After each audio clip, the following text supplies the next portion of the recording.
Fans here in Springfield getting set to enter Plaster Field, side of our Missouri Valley Football Conference game of the week, where today the host Missouri State Bears get set to take on the 13th ranked Salukis from Southern Illinois.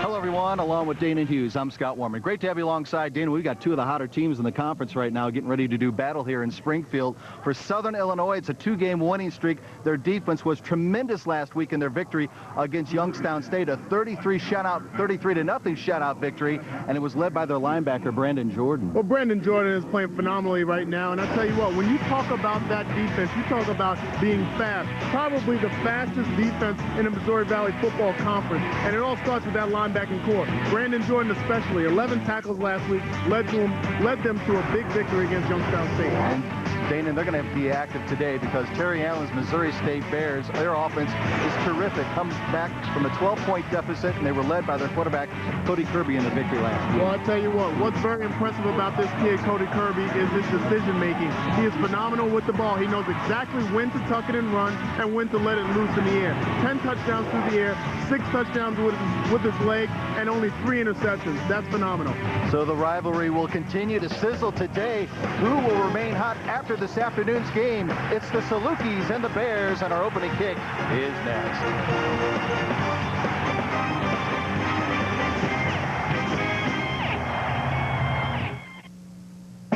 2008 is the dawn of a new year as 2 new members join the family. A family that plays under a new name for the first time in 24 years. We're really excited about embracing the competition in Missouri Valley. Each time the league has grown in credibility, I think, and strength in each edition of team as well as game changers. Founded in 1985 as the Gateway Conference, the Missouri Valley Football Conference is committed to the highest ideals of integrity and sportsmanship. Coming into the Missouri Valley Football Conference, you just look at the teams and the history that's involved here.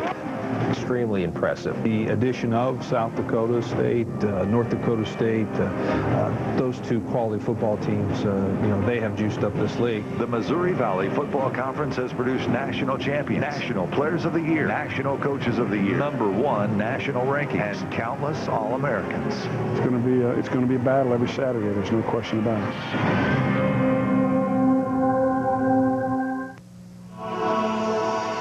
Missouri State University students are smart. Our ACT scores are above state and national averages.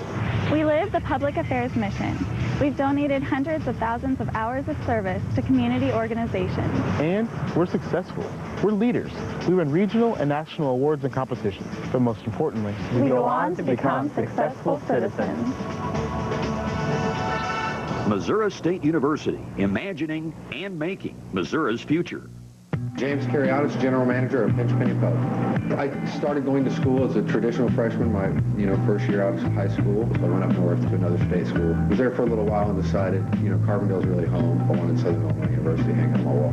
So it's a legacy for all of us who have gone to school here, currently go to school here, or may go to school here in the future. It's a perfect experience, a perfect fit for me. I could have left numerous times to take other jobs.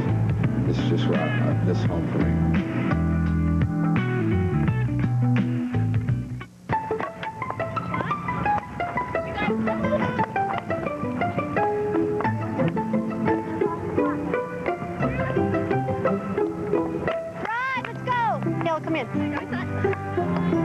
Looks like the med school scouts are out early today. There are over 380,000 NCAA student athletes, and just about all of them will be going pro in something other than sports. To learn more, go to ncaa.org.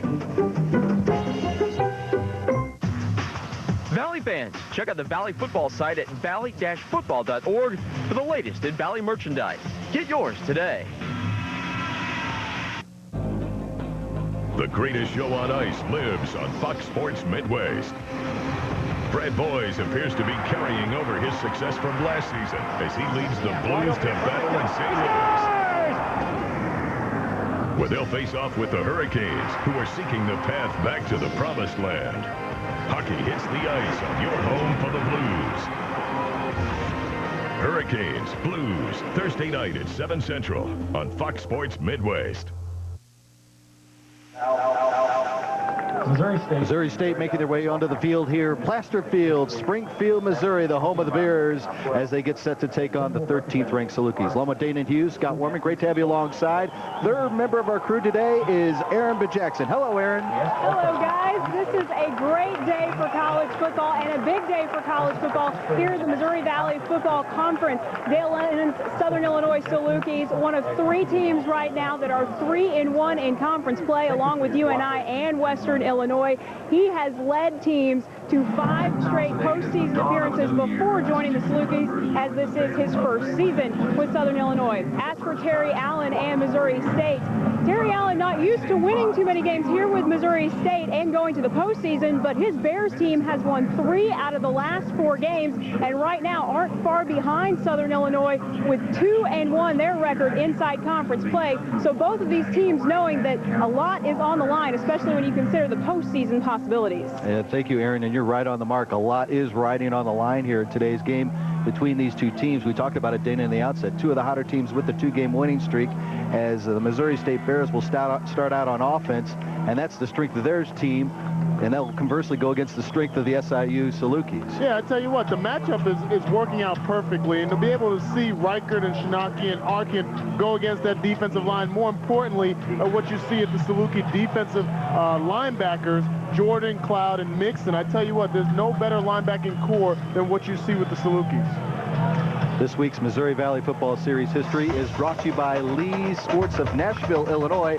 Lee's Sports is the official team apparel supplier of Valley football. As you see, our 31st meeting between these 2 teams. The Salukis have won the last 2 matchups between Southern and Missouri State as we get set for the Missouri Valley Football Conference game of the week here today down in Springfield, Missouri. There you see Kyle Dougherty, who's done an exceptional job for Dale Lennon here in 2008. Now, we have a win that is at the back of the Salukis to get things kick-started here in this first quarter of play. So Dougherty's going to have someone help him hold the ball. Looks like Brandon Williams, who starts at cornerback, will help him tee it up to get this one started here from Plaster Field in Springfield, Missouri.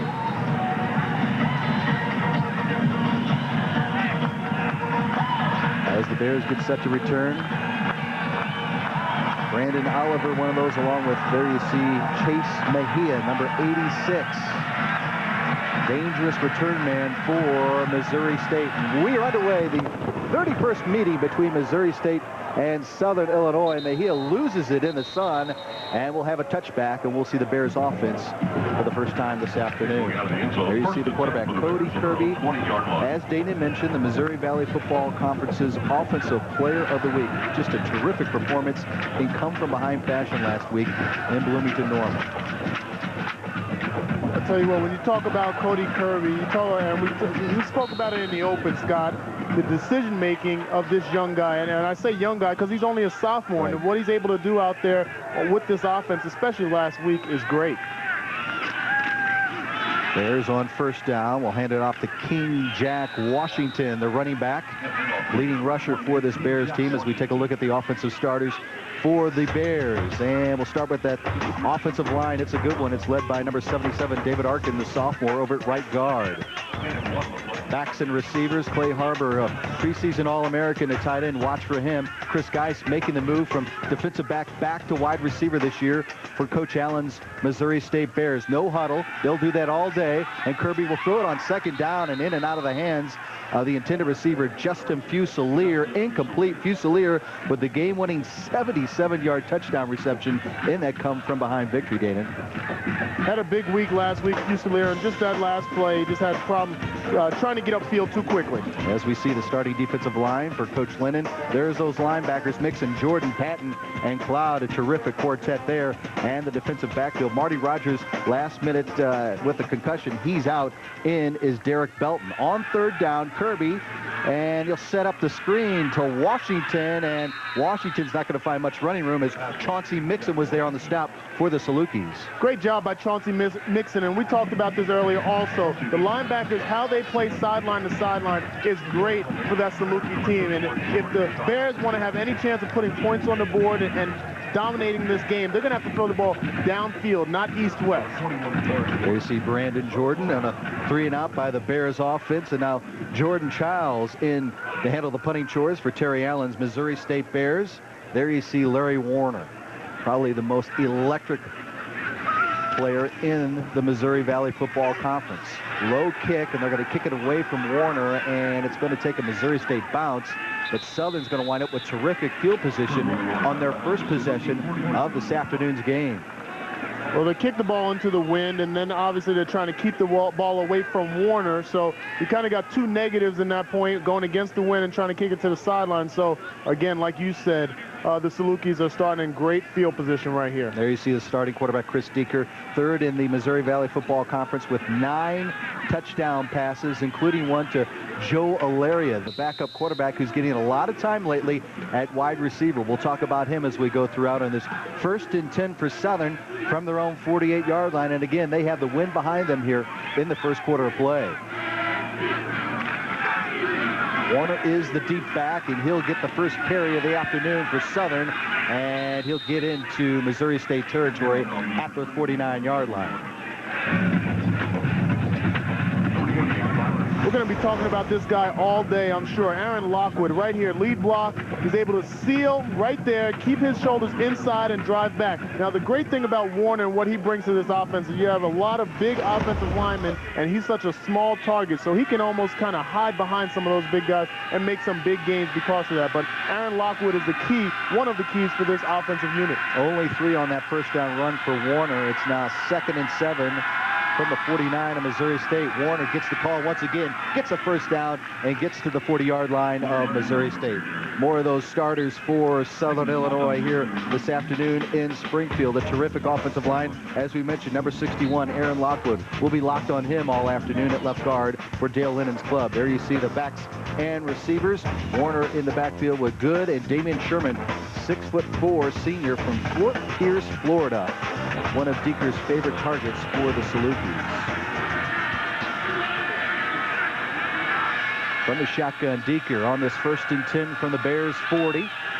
And Warner will get his 3rd consecutive carry, and he'll get a first down on a 12-yard pickup there. Nice run by the senior running back from Mississippi. Good patience in the hole, being able to set up his blocks up front, and like I said, squeaking right through those holes. It doesn't have to be too big for Warner to get those big gains. See the starting defensive line for Terry Allen's Missouri State Bears and those linebackers. Sam Block, a last-minute insert at starter middle linebacker, and there you see the defensive backs for the Missouri State Bears. Byron Hightower from Raytown is out of the game, and Sam Block will start in his absence here this afternoon for Missouri State. Warner again going straight up the gut and wiggling his way for a 9-yard carry to the 19-yard line of Missouri State. Well, we got to see the Salukis a couple of weeks ago go against Indiana State. And, Scott, you remember the first play of the game was a deep pass to Sherman down the sideline. It's amazing how Coach Lennon prepares his team because he knows exactly where to hit the weaknesses. He knows the Bears are having a tough time against the run. What do you see? A healthy dose of running down the field, even though they have the wind at their back. It's been the Larry Warner show so far on this first possession for the Salukis. And here comes Warner once again, but he's popped. Sam Block, we just mentioned him getting the start at linebacker, and I don't know if Warner got the first down on that one, Dave. It's going to be pretty close, but you have to admit, and you have to give credit where credit's due with the coaching staff, and their game plan right now is to acknowledge that the defense cannot stop our run play. Right here, good job right there by Block being able to shut off the block and keep the inside shoulder free. A lot of linebackers you see want to take on that block with 2 shoulders or 2 gap it, but if you can shut it with the 1 block and keep it free, you can make that play at the line of scrimmage. Great job by Block. Is the fullback. Sorry, Damon. Warner will get the first down, and he'll barrel his way to the 15-yard line for a 4-yard gain. Normally a guy that's of stature of 5'5", you wouldn't say barrel, but he is a powerful runner, even though he's a short of stature. Very deceptive, Scott, and that's what you like to see with this type of running back is that you have the offensive lineman. You got to be able to have that kind of running back that knows how to bring it up there in between the tackles. 1st and 10 for the Salukis from the Missouri State 15-yard line. Richard White now in at tailback, number 27.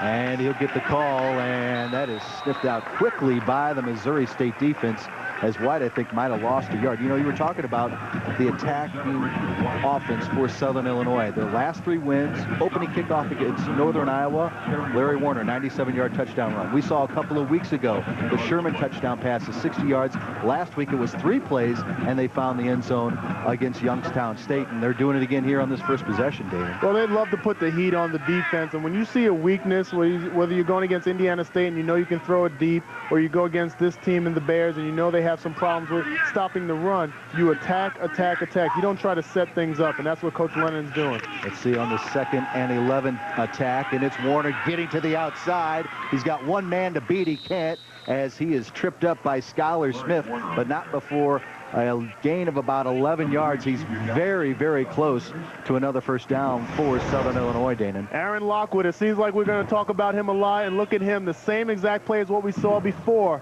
Swallowing up the linebacker, being able to drive him right over to the sideline, let him get a glass of water. And I tell you what you see also, and it's not on this screen, but the wide receiver blocking up top does a good job of not blocking in the back or getting in the way and just allowing the first down to happen. And it was a first down run for Warner, and this carry is close to the end zone, and he's going to be close, and it looks like Missouri State says there's going to be a fumble. No official indication of it yet, and it is a fumble, and Missouri State takes over. Sam Block with the fumble recovery for the Bears. Great play by Sam Block. I tell you what, when you look at this play and you see guys that have perseverance at the linebacker position, the Bears right now have not been stopping the run, but they bend but don't break, and that ball comes out a little bit early, and Block's in the right place at the right time to get a shift on this. Now, to look at it from the other side of the field, I tell you what, it's not a total loss by the Salukis to drive down. They establish that they can run the ball. Let's see what they can do in the next drive. But right here, it's a big play for the Bears. No doubt about it, to keep the Salukis off the scoreboard. 1st and 10 for the Bears from their own 2-yard line. And this is Stephen Johnston with the carry. And he's tackled by Brandon Jordan, and no gain on that run for Missouri State. And the Bears have a good 2-headed monster in their running back position with Washington and Johnson. Johnson's more of the downhill runner that's going to get you that short yardage, goal line type of production. They just have to give themselves a little bit more space from backed up from this line of scrimmage. On 2nd and 10, Sargent, man in motion from his own end zone. Kirby unloads it, and he hits his tight end, Harbor, complete as they find some breathing room at the 25-yard line. A 23-yard pickup for the Bears on that pass play. Well, look at this offensive line and the production that you get here. Pass protection is key. Brown, Reichert on the left side, Shinucky, Arkin, and Graff do a great job, and Harbor has always been one of his favorite targets. He's a big playmaker down the field. Gets the first down. No huddle again by Missouri State on the 1st and 10 from their own 25. No score, first quarter, and he'll swing it out to Emery, and Emery is stopped by Williams for a 5-yard pickup for Missouri State. Boy, that pass is so huge just to give him that breathing room. But credit Kirby on that pass because, again, he's going up against that wind here in the first quarter, Dan. Yeah, and he threw a lightning bolt right down the middle of the field, and it was just a great pitch and catch by the two guys that really have a great relationship on the field and know where each other is at all times. So the quarterback has a good feel for what's happening now, and you have to credit also Coach Allen because he's taking that chance at 2nd down with his back towards the goal line. And on 2nd and 4, it's complete to Mejia, and he will get another Missouri State first down as he's wrapped up at the 44-yard line, but not before a 13-yard gain for Missouri State. Missouri State is doing a good job at this point of executing. And what you can see right here, pass protection up front. Nowhere near Kirby. It allows the quarterback to take advantage of his options downfield. He has a lot of weapons to use. On 1st and 10, the blitz is picked up and a pass incomplete as Jared Emery was the intended receiver on that pass for Missouri State. Emery just comes out of his break a little bit slow, and there's a little bit of heat in the face of Kirby. He's got to be able to turn his head around quick and come flat, stay flat and friendly with the quarterback, and not connected right there. But I tell you what, I like the attack of the Bears, and what they're doing is coming out and saying, well, you guys got to stop us with the pass. On the other side, you see the Saluki saying, you better stop our run. Pass again. They'll set up the screen. Chris Geis on the receiving end, and he'll make something out of nothing. Jason Seaman on the stop, but not before a 3-yard gain for Geis. As the Salukis there really smelled out that play there by Missouri State. Good play calling right there. You wanted to throw a screen against a blitz, and they were coming with the full house right there, Salukis. But, again, like I said earlier, you cannot play against this defense of the Salukis going sideways and throwing the ball east and west. You better get the ball downfield. The production that they've had in this first drive has been because they've thrown the ball downfield, not sideways. 3rd and 7 now for Missouri State from their 47. Blitz picked up again. Kirby finds Mejia in the outlet, and that is McElroy wrapping him up for maybe a half-yard gain as they give him progress, but very short of a Missouri State first down. Good play by McElroy. You see, Mejia has done a great job of eluding tackles and making plays downfield, but McElroy stays with it. What you want to teach your DBs is if you cannot make a textbook tackle, you hold your guy up until one of your teammates can come clean him. Hey, credit Missouri State right there. They could have been losing the field position game big time, but they have a nice drive there, at least to give themselves some breathing room. And back into punt is Childs. There you see Larry Warner set to receive this punt for Southern Illinois. Childs again against the wind. Nice high kick. Warner's going to call for the fair catch. He's going to let it bounce, and they go out of bounds at the Saluki 16-yard line. 6:19 left here in the first quarter. No score between the Bears and the Salukis.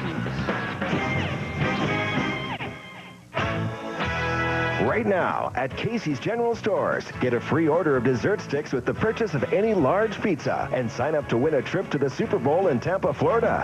Casey's, it's all good. 2008 is the dawn of a new year as 2 new members join the family. A family that plays under a new name for the first time in 24 years. Founded in 1985 as the Gateway Conference, the Missouri Valley Football Conference is committed to the highest ideals of integrity and sportsmanship. The Missouri Valley Football Conference has produced national champions, national players of the year, national coaches of the year, #1 national rankings, and countless All-Americans.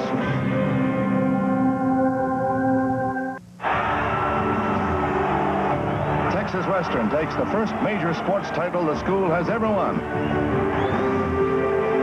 In one of the biggest upsets in NCAA men's hockey history. Look at her, the net, it does it. And now you can see it too. The greatest college sports video library of all time. Introducing the new NCAA.com, the official site of college sports. Right now at Casey's General Stores, get a free order of dessert sticks with the purchase of any large pizza and sign up to win a trip to the Super Bowl in Tampa, Florida. Casey's, it's all good. You know what irks me? Waiting on my DSL service to download videos. It takes forever, but not anymore. Ever since I switched to Mediacom Online, my internet rocks. Don't wait another second. Call now and get Mediacom Online with blazing fast downloads for just $29.95 a month for a year. Good stuff. No waiting. For Mediacom. Call 1-800-CABLE-TV. Lions Club is actively recruiting new members. Be a part of an organization that contributes to the community. Pancake Days, 4th of July fireworks, and River to River Relay are just a few of our many civic and community activities. I joined the Lions Club because I was looking for a way to give back to my community. It's very fulfilling to be able to help our community with such a great organization as the Lions Club. The Lions meet at noon each Friday in the lower level of the Carbondale Elks Club. For more information, contact Ellis Mitchell at 549-3314. Due to time constraints, we now move ahead in our coverage on FSN.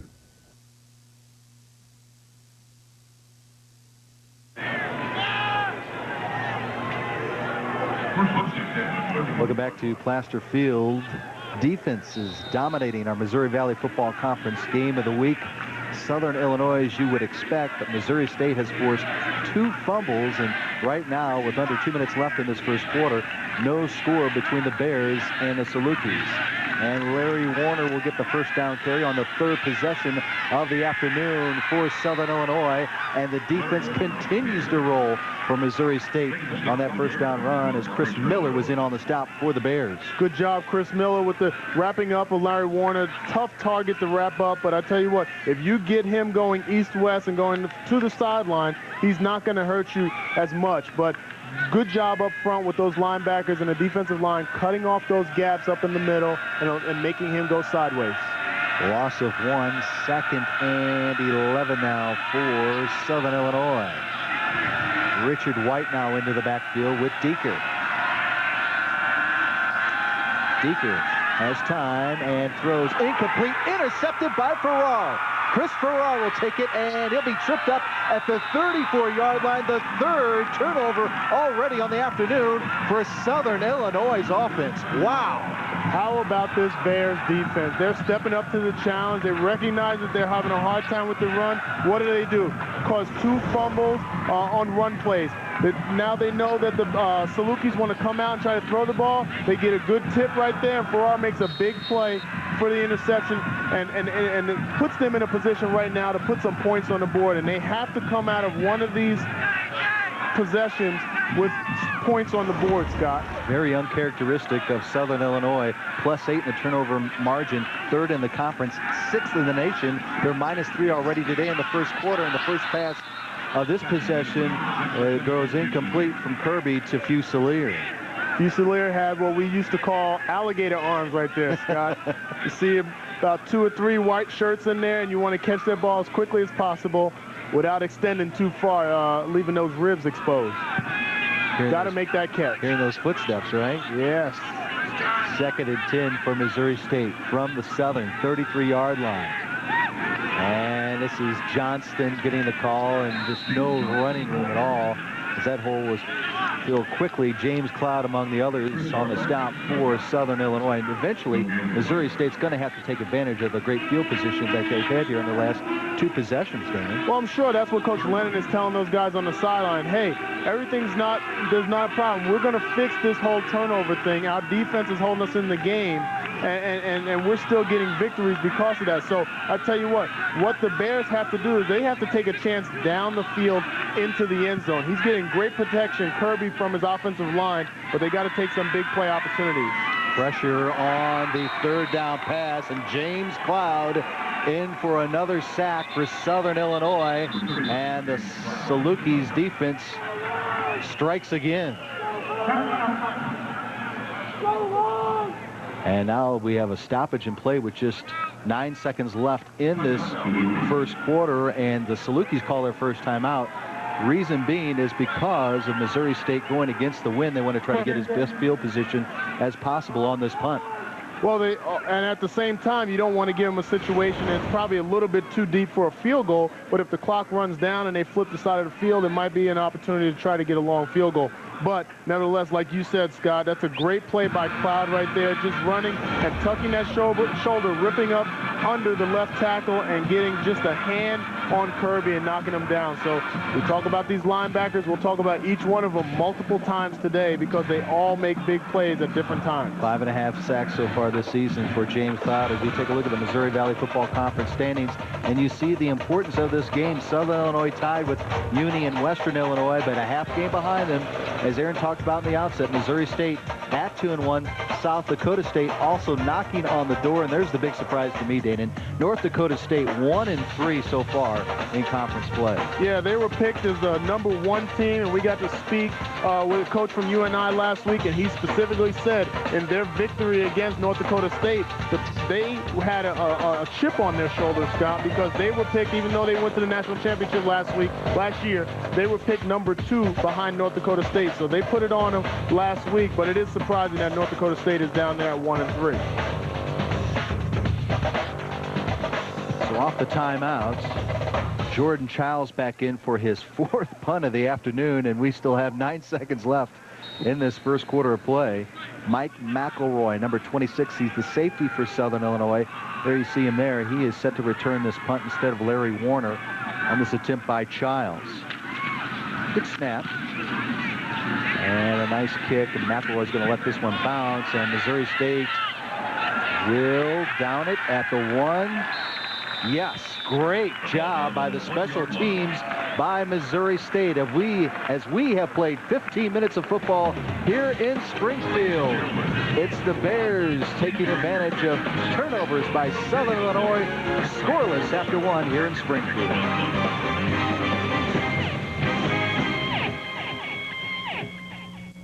2008 is the dawn of a new year as 2 new members join the family. A family that plays under a new name for the first time in 24 years.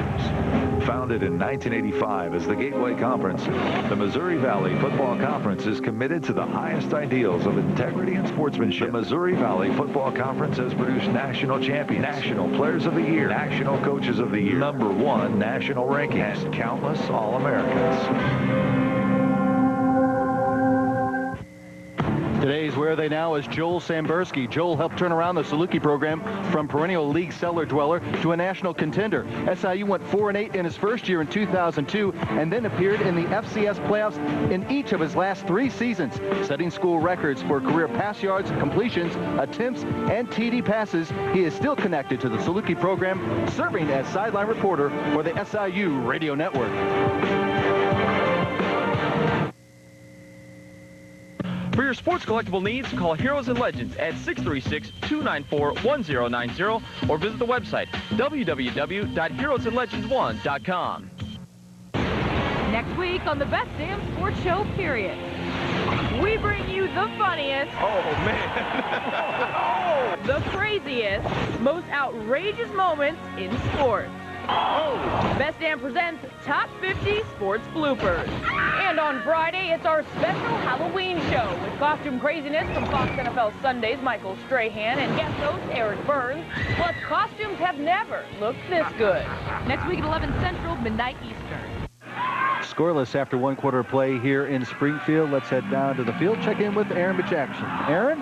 I am joined now by former Salukis quarterback, now Salukis radio sideline reporter Joel Sambursky. And Joel, just talk a little bit about this transition. You've got a couple of seasons now under your belt on the sidelines. How different is this for you? It's different. I still don't know what I'm doing. I studied finance in school, and I'm a financial advisor, but to be able to travel with the team and be able to hang out with guys like Mike Reese and the voice of the Salukis, and be able to be, I got the best seats in the house. I mean, I got great seats over on the sideline, and if I can add a little bit of value to the broadcast, and it's fun and it's exciting. So the all-time passing leader for Southern Illinois, just how much are you known around town in Carbondale?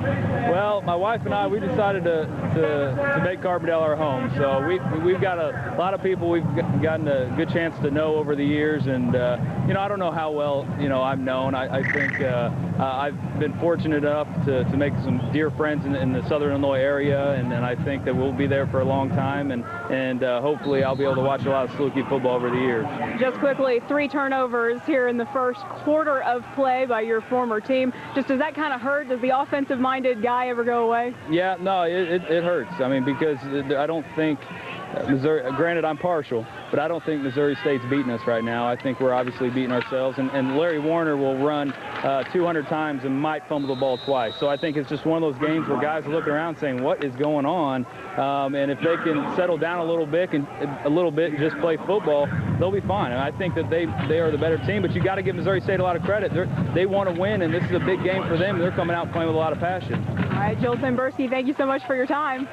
Glad to do it. Thank you. All right, Joel Sambursky, former quarterback for Southern Illinois, now the radio sideline guy, of course, very busy today. He's hoping the Saluki team can turn it around.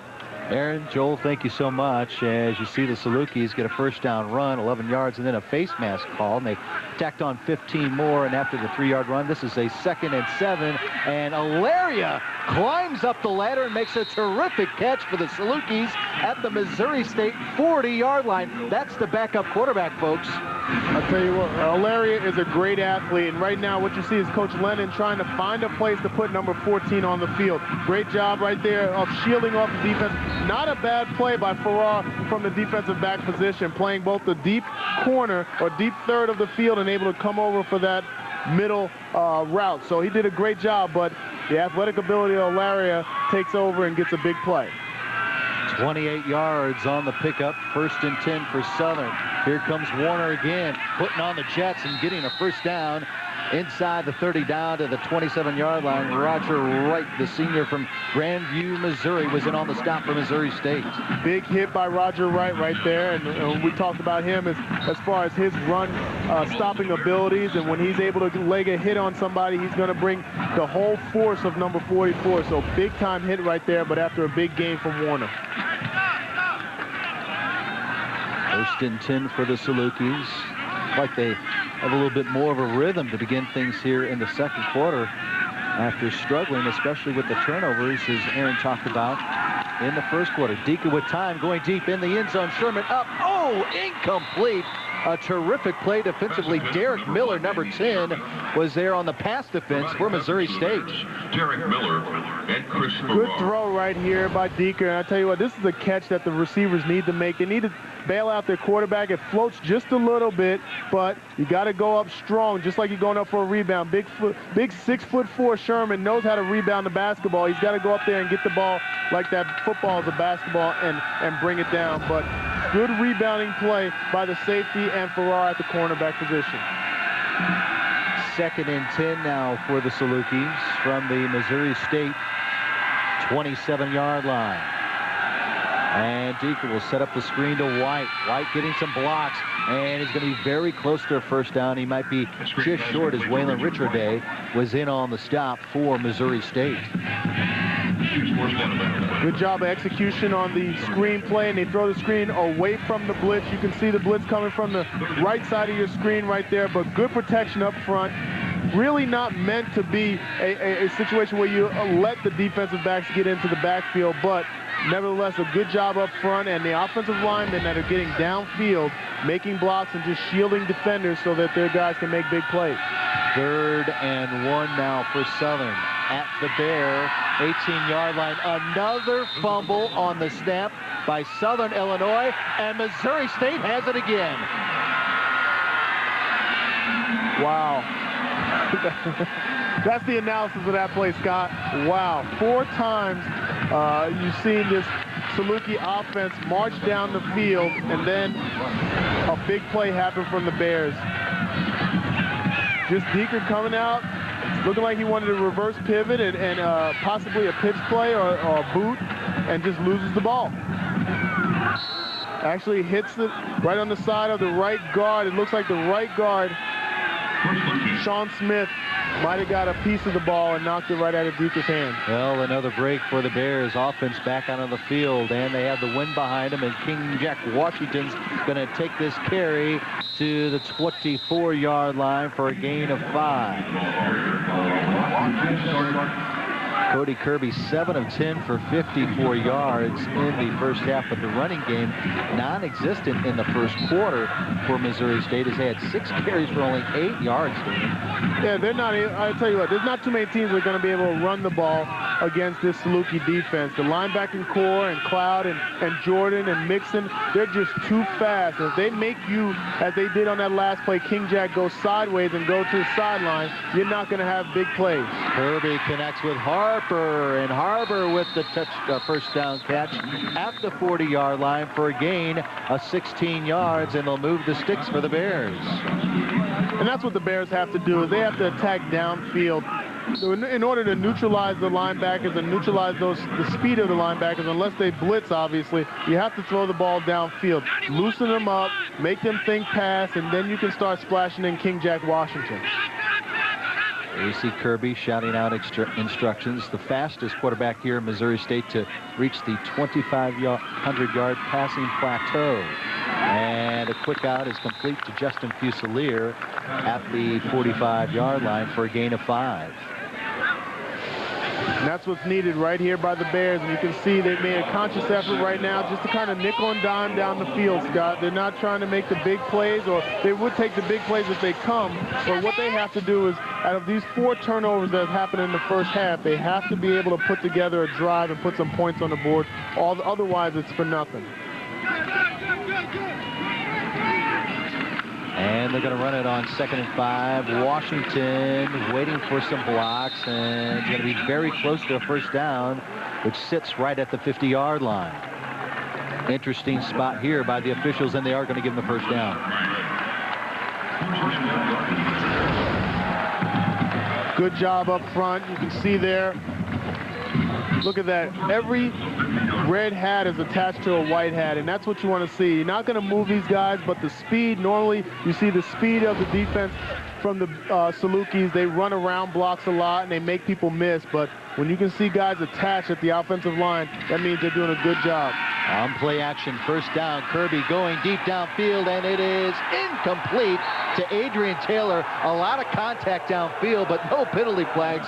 Boy, I'll tell you what, both the defensive back there and the wide receiver are doing a lot of pushing and shoving, Danny. I tell you what you might have to check your wallet. Check for your wallet, because there was a mugging going downfield. But why you see that play, there's no flag, is because the defensive back and the wide receiver are both fighting each other. And that's a good job by the referees to notice that neither guy is putting either one in a better position. The defense is pushing back. The offensive guy has his arm up on his shoulder. You just neutralize it and see who makes the play. That was James Wheeler on the coverage for Southern Illinois. 2nd and 10 now for Missouri State.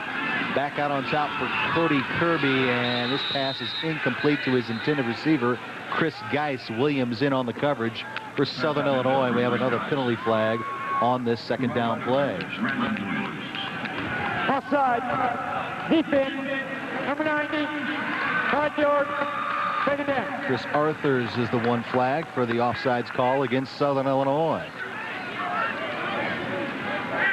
And you have to wonder, even though the time of possession is fairly even, in fact, Southern Illinois still has the advantage, but it seems like Southern's defense has been out on the field for a long time here in this quarter plus of this game here, Dana. Well, when you look at the time of possession, it's kind of skewed right now, because what you see from Southern Illinois is that they're running the ball. So the clock is going to continue to run while they have the ball, because they're running the ball a lot. On the flip side, the Bears are throwing the ball a little bit more, and that's why you have the time kind of equaling out at this point. Running on that 2nd and 5, and they run to a first down to the 36-yard line. 9-yard pickup by King Jack Washington, the 5'10 sophomore from Owasso, Oklahoma. Good job by King Jack getting downfield, getting his shoulders downfield, and just pressing towards the hole. And you don't want to try to dip and drop and dip and bounce outside against this defense. It's way too fast. The best way to neutralize speed is to run right at him. On 1st and 10, King Jack will get the pitch, gets a block, trying to turn the corner, does, but Brandon Jordan is there to stop him at the 31-yard line, but not before a 5-yard gain for Missouri State. Missouri State's kind of getting in a rhythm right now, and you can see Cody Kirby looking to the sideline. They're doing a good job of mixing in a dose of pass and run and attacking this defense, and they know, this offense knows at this point they have to take advantage of one of these 4 turnovers early in this game. Otherwise, they realize that the momentum can quickly shift over to the Saluki sideline. On 2nd and 5, Kirby rolling out, and he's going to tuck it under himself, and he's hammered by Brandon Jordan, the 2 guys that we featured in our open, the Missouri Valley Football Conference Defensive and Offensive Players of the Week. Meet heads at the 33-yard line for a loss of 2 for quarterback Kirby. Is there any better picture that you would think that Brandon Jordan would have in his mind than to see a quarterback running, tucking the ball, knowing that there's no more viable pass option, that he's going to tuck and try to run against him? That's what he lives for. That's what makes him a big-time linebacker, being able to put the quarterback or the ball carrier on his back. 0 for 4 on 3rd down conversions for Missouri State. Make it 1 for 5 as Harbor on the receiving end at the 20-yard line. A 13-yard pickup for the Bears and a first down for Missouri State. There's some mismatches going on downfield right now, and as long as you can keep people off of Kirby, you can tell his favorite target, Harbor, is able to find gaps and get open, and he's doing a great job of that right now. And the defense just does not have a remedy for it. They can stop the run, but they can't stop number 84 at this point. Kirby passing again on first down. Here comes the pressure, and he'll just have to throw it away, and it goes in and out of the hands of the intended receiver, Adrian Taylor, as here came that blitz that time by that Southern linebacking core, David. Southern Illinois says enough is enough now. Let me get in your face, and then we're going to bring the whole house. And if the coaches can blitz, they're going to try to come off the sideline as well. But right there, you can see good job by the right tackle, doing a good job of swallowing up that blitz. David Arkin does a good job out there, being able to hold off the blitzer just for enough time to give Kirby time to bounce out there and throw the ball away.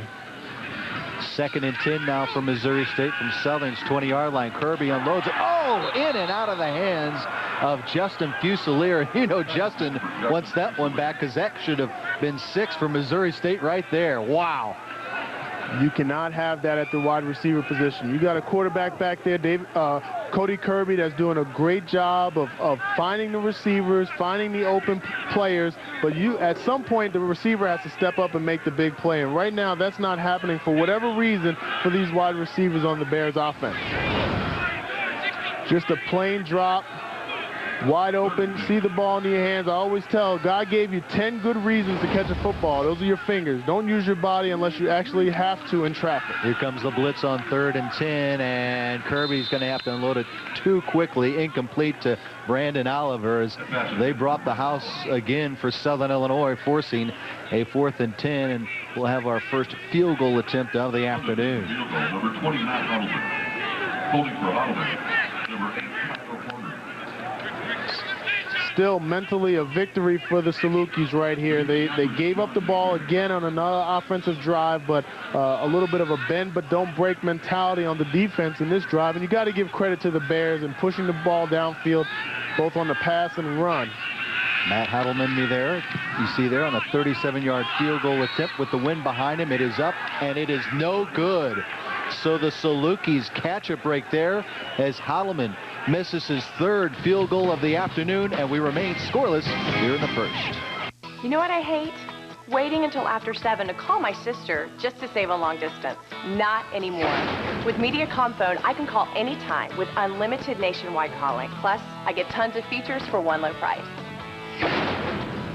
Don't wait. Talk when you want, as long as you want, with Mediacom phone for as low as $29.95 a month. Good stuff. No waiting for Mediacom. Call 1-800-CABLE-TV. Guys, you had to know this was coming. Actually, we feel blindsided. We just weren't expecting you to block us. Well, after last week's episode, what am I going to do? There are children in this house, Marcelo. You tell me you're all going to go straight and start acting like kittens? Stop shivving each other in the prison yard? Shanking. What? It's a verb. To shank. Look, I'm not asking you to change your ways. I'm just blocking you so the kids can't see. Now, who wants lemonade?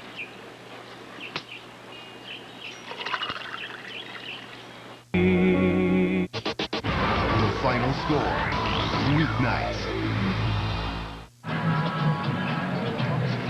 Scoreless first half here in Springfield, our Missouri Valley Football Conference game of the week. Turnovers have been the key here in the first half, Danny. Well, we talk about the offensive line and what Lockwood and Pickard can do, but I tell you what, when you cough it up 4 times on offense, it doesn't matter what your guys up front are doing. Good plays here by Farrar in the defensive backfield. Block at the linebacker has done 2 good jobs of being able to knock the ball out of the hands of the Saluki offense. So Warner has to do a better job of holding on to the ball, and they just have to keep plugging. And we'll see what they can do here on this possession. On the first down run by Warner, he'll make his way out to the 22-yard line for a 2-yard pickup. And very uncharacteristic of the Salukis team. +8, as we mentioned, heading into this afternoon's contest, which was the 6th best in the entire country, and they're -4 today. Warner, however, has had 87 yards on the ground after that carry for Southern Illinois. You talk about a recipe for disaster, and they've obviously won several games by winning the turnover ratio, and right now they're just giving the game away, but fortunately for them, it's still 0-0, so you have a lot to build on when you go into the locker room at halftime if you're on the Saluki side of the field, because your coach can emphasize, hey, we've done everything possible wrong, and still we're at 0-0, or maybe a little bit better when halftime comes around. So there's a lot of positives that you can build from, and all they have to do is just correct those mistakes in ball handling. Roger Wright on the stop there for Missouri State after the 3-yard carry for Larry Warner. 3rd and 5 for Southern at their own 25-yard line. Warner remains in the game. He's in the backfield. Alaria split out to the bottom of your screen.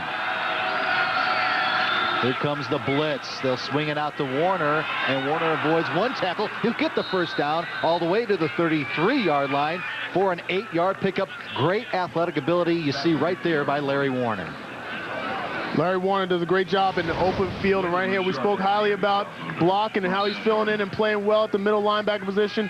Just misses the small target. That small target made it even smaller. I didn't know if that was even possible to get smaller than Larry Warner, but he does a good job of getting out the first down. That's what that 5'5" frame will do for you. He's a foot shorter than his starting quarterback, Chris Deeker, who's at 6'5". Richard White in the backfield on this first down, and now we have whistles before the snap of the ball. Dead ball. False start. Offense. Number 52. 5 yards. First down. Mike Nitti, the right tackle, is whistled for the false start for Southern Illinois.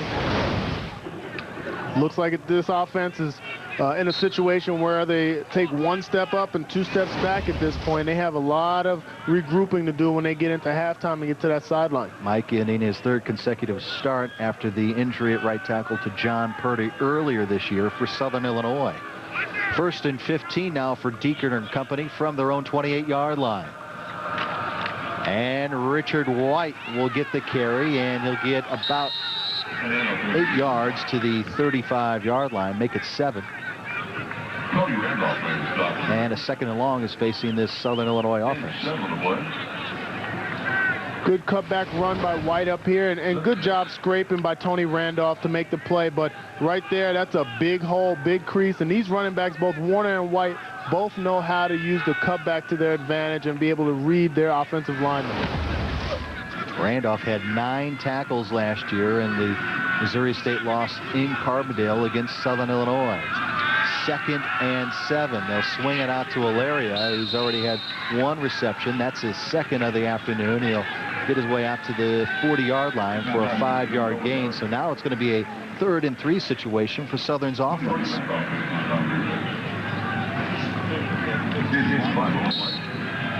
So this could be an interesting call here, Danon, on a 3rd and 3. You've had a lot of success running the football. As long as you hold on to the ball, we'll see if Dale Lennon and company and their offensive coordinator, Phil Longo, want to throw it with as they're going against the wind, or they want to remain with the ground game here on this 3rd and 3. No score. 5 minutes left in this first half of play.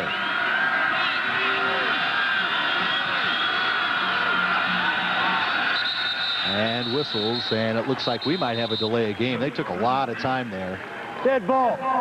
Delay of game. That just can't happen, Scott. 5 yards. Cannot be in a position. 3rd down. You can't be in a position where you can put some heat on the defense, and you're obviously dominating at this point on offense. If you can hold on to the ball and you take a setback like that with 3rd and short, now you bring yourself to 3rd and long unnecessarily. That's just a terrible mistake by the offensive unit of the Salukis. 3rd penalty of the afternoon for Southern Illinois. Now it's a 3rd and 8. Make it 4 penalties now for the Salukis. From their own 35-yard line, White remains in the backfield. 3-man rush, and they'll set up the screen to White, and he's popped. Probably a loss of a yard or 2. Beautiful read there by number 48, Byron Hightower, the sophomore from Raytown for Missouri State. Byron Hightower was not starting today, but he's a playmaker nevertheless, and he's able to come in and make the play and sniff out the screen. And that's just a great job by the linebackers. You can't always lean on the defensive linemen to understand whether it's a screen or not, because those guys are pinning their ears back and going after the quarterback. But your linebackers have to read it and be able to make the play before the linemen get to him. Low pump by Ravenesi, and it's going to take a Southern bounce all the way out of bounds at the Missouri State 18-yard line. 3:51 left here in the first half. No score from Springfield.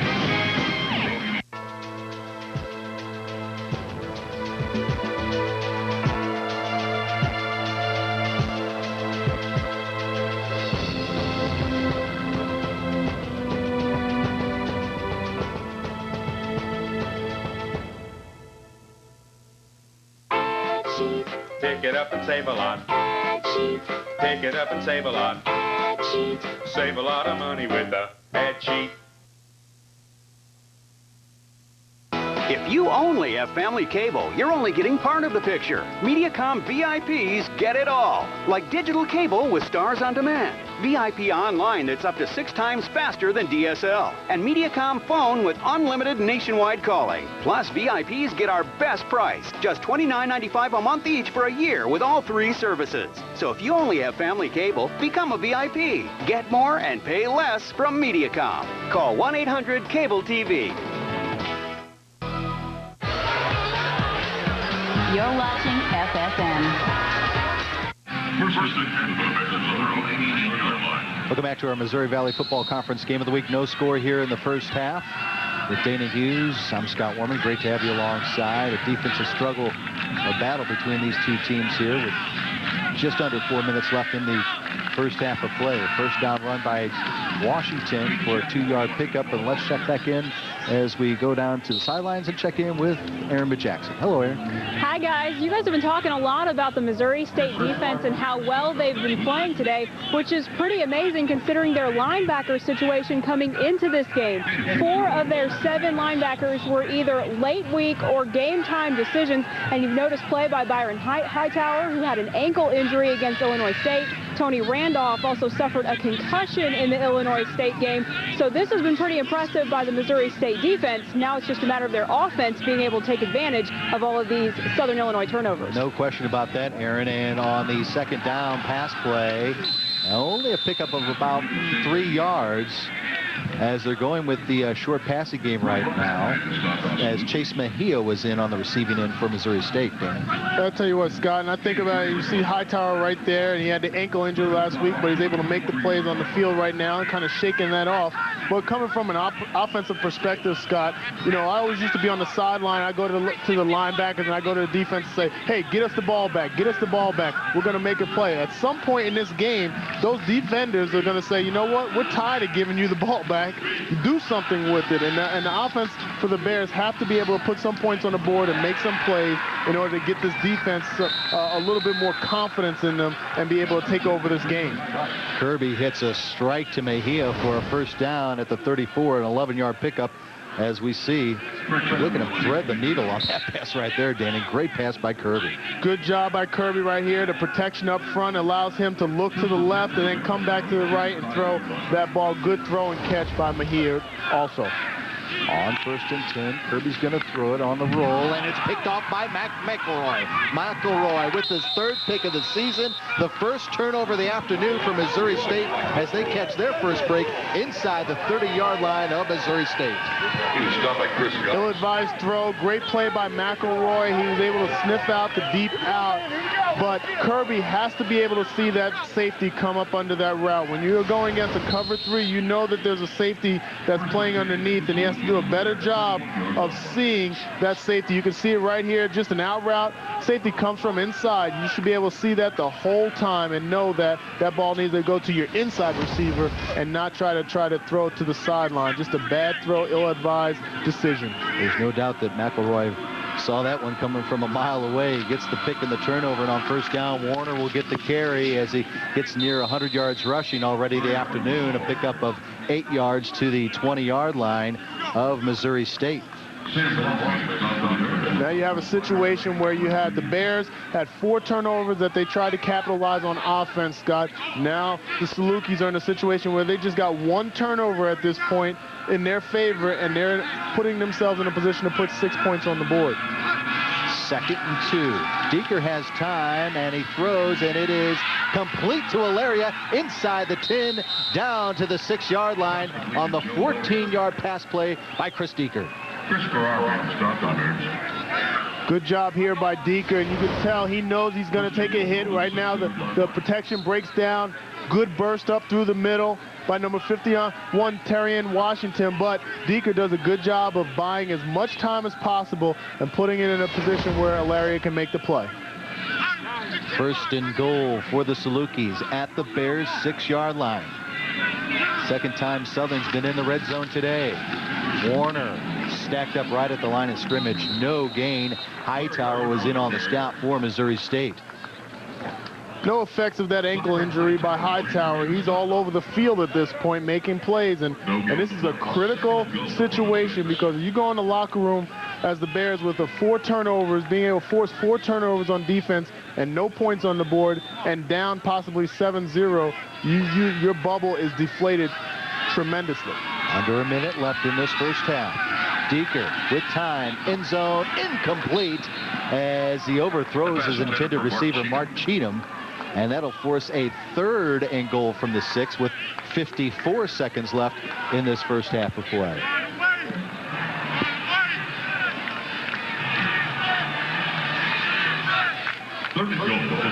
So we've got Alaria checking back into the game for Southern. He's at the bottom of your screen. Kearns, the tight end, is at the slot. Warner's in the game in the backfield with Deeker on this 3rd and 6. No blitz. Deeker has time. Sets it up for Warner on the screen. Trying to get to the outside, getting a block, trying to make it into the end zone, but I think he's going to be about a half-yard shy. They're going to say he's out of bounds at the 1.5-yard line. That play was all made by number 21, Larry Warner. Right there, he just sets up in the inside, just a screen play. Good job up front, but you can see he gets caught up in the noise in the middle. They're able to make a play right there. A little hesitation step, holds off the defender, and he's able to make a burst past Richard Day and get to the 1-yard line. So good play, totally made by number 21, Larry Warner. Kyle Dougherty in to try to get the first points of this first half between these two teams. 18-yard field goal attempt is up, and it is good. So with 42 ticks left in this first half of play, the Salukis take advantage of the first turnover of the afternoon by Missouri State. They get 3 points, and they lead it by a score of 3-0.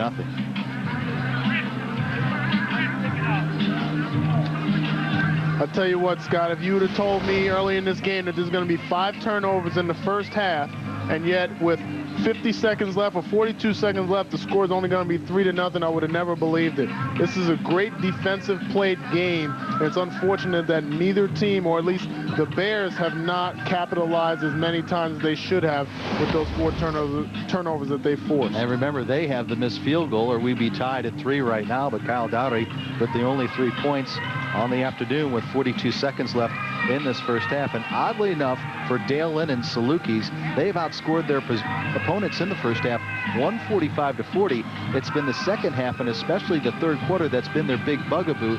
They got a safety last week against Youngstown State. 2 weeks ago, we did the game at Indiana State, got a field goal. Those are the only points for the Salukis in the third quarter as they head into this game against Missouri State this afternoon. 5 points totally this season in the third quarter, and I'm sure that's one of the points. If you're looking for things that you have to build on, Terry Allen takes his team in the locker room at halftime. He's going to have to speak. That's pretty much the only thing you can hang your hat on. Hey, this team is not good coming out in the third quarter. We got to take advantage of those opportunities in the third quarter because they're going to be there because their offense is going to stall. So at this point, they have to really start thinking about what they're going to do in the second half, because even though they've forced 4 turnovers in the first half, they've lost this first half, and that's unheard of. Well, unheard of for Terry Allen's quarterback, Cody Kirby. That pick was his first in 71 attempts.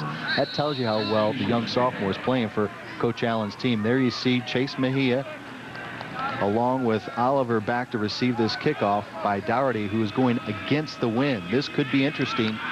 Oliver has a kickoff return for a touchdown of 95 yards, but this is going to be Mejia for Missouri State from his own 7-yard line. And still moving forward, and he'll make his way to the 34-yard line.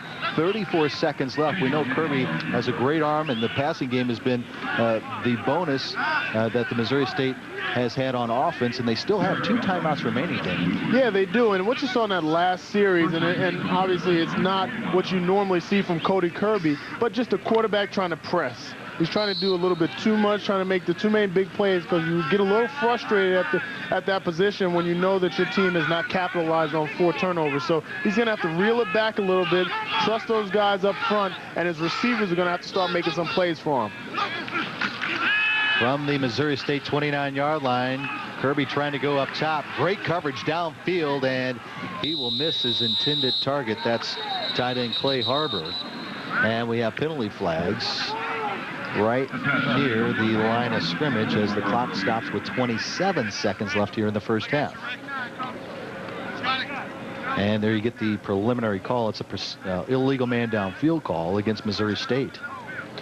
And unfortunately, that happens. Ineligible receiver, offense, downfield, number 79, Penalties decline. Second down. Excuse me, that happens when you have guys that are protecting the quarterback, and the quarterback that's very mobile like Kirby. So in that situation, every offensive lineman has a time clock in their head that goes off about 3 or 4 seconds. At that point, you assume that the guy who has the ball is running with it, and you start trying to make blocks downfield. That was the center, John Mayberry, that was flagged for the penalty on Missouri State. Declined by Southern, 2nd and 10. And now this is Washington with the carry, and he gets his way out to the 37-yard line for an 8-yard gain, and it looks like both teams are going to let the time wind down before the end of the half. Nope, we do have a timeout called by Missouri State as they call their second of the first half, 1 remaining with 13 seconds left in this first half of play. 1 remaining at this point. You wonder why they let the clock run down a little bit, but I'll tell you what, you understand at this point you pretty much only got 2 plays. So whether it's 16, 17 seconds on the clock, you got 1 timeout, so you can throw a pass. You're at 3rd down right now, so you've got to get the first down, make 1 play downfield, call your timeout, and allow your kicking guys to get on the field. Well, obviously we got a long way to go, but when you have the wind at your back like you do right now, we saw Cody Kirby and the effectiveness that he had throwing the football against the wind.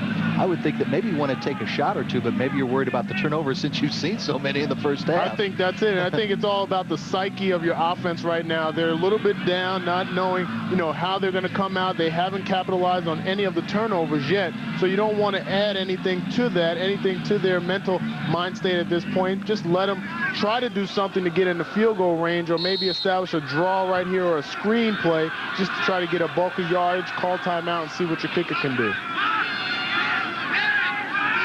Again, 1 timeout left, 13 seconds left. This is a 3rd down play, and they're going to run it once again, Danon, as Johnston in the game, and he'll carry it for a first down. They'll stop the clock with just under 9 seconds left to move the chains. And it looks like Terry Allen's taking his headset off, and I think he's going to call a timeout. Yes, he does. He calls the final timeout of this first half for Missouri State. And in that situation, you're Coach Terry Allen, you go out there, you call the timeout. People wonder, well, why do you call timeout and then run a draw? Well, the reason why you would do that is you go out there to enforce, hey, we're just going to block this and get the first down. Let's concentrate on holding on to the ball. Don't do anything stupid. Don't make any unnecessary blocks, holding or otherwise. We'll get downhill. We'll get the first down. Let's rebound. We'll call timeout and see what we'll do next. So it's well-orchestrated timeouts. And at this point, Coach Terry Allen has to, kind of grab hold of the minds of his offensive line more so than about the physical abilities. It's got to be about their mental state. Danon, it used to drive St. Louis Rams football fans nuts because Mike Marsh used to use all of his timeouts constantly, and Mike's response was, well, what are they used for? You have to use them. I don't want to see 3 timeouts remaining at the end of the half. It used to drive the Rams fans crazy. It's like a mulligan in a tournament. Right. You use your mulligans no matter what. Exactly. Most likely the final play here of the first half for Cody Kirby and the Missouri State offense, feeling the pressure, and the ball's tipped. And that's incomplete. We still have 4 seconds left, and there's that pass rush once again led by James Cloud of Southern Illinois. And you can see a little frustration on Cody Kirby's part right there. All he's saying is that, hey, let's reemphasize what Coach Allen just told us on the last 2 timeouts. Block your guys, do the fundamentals, and give me some time. We'll make some plays downfield, and he's hitting the carpet way too much right now. Final timeout taken here with 4 seconds left in this first half of play. Larry Warner, 16 carries, 101 yards in the first half, but no touchdowns to show for this Southern Illinois offense here in the first 30 minutes of play. It's amazing when you look at the stat sheets on these teams right now and what they're able to do, especially on the Saluki side. Offensively, Warner over 100 yards, but he has the 2 fumbles. And the defense and what they're able to do, the turnovers that they were able to force, and they only have 3 points. It's just unheard of to watch 2 teams display this type of defensive game, and neither offense can help them put points on the board. There you see Larry Warner, one of only 2 players in the Missouri Valley Football Conference that have over 1,000 all-purpose yards so far in 2008. The other one, Herb Donaldson of Western Illinois, who is just tearing up the league and tearing up Division I FCS play here in this 2008 season. Herb Donaldson is a load. Oh, yes, he is. Trucking people up there. All right, 2nd and 10. 4 seconds left. 4-man rush, and Cody Kirby will throw it up for grabs, and McElroy almost comes up with the second pick of the afternoon. No penalty flags, and that will do it for the first half of play here at Plaster Field in Springfield, where the Missouri State Bears and the Southern Illinois Salukis doing battle in our Missouri Valley Football Conference game of the week. Turnovers have kept Missouri State in this one, and they lead it on a Kyle Dougherty field goal of 18 yards right before the end of the half by a score of 3-0. As we see the Missouri State Bears heading into the locker room at the half, it'll be interesting to see what Terry Allen will have to say to his troops at the half after not taking advantage of those 4 turnovers by the Southern Illinois Salukis. Speaking of the Salukis, let's hear from their head coach, Dale Lennon. Darren?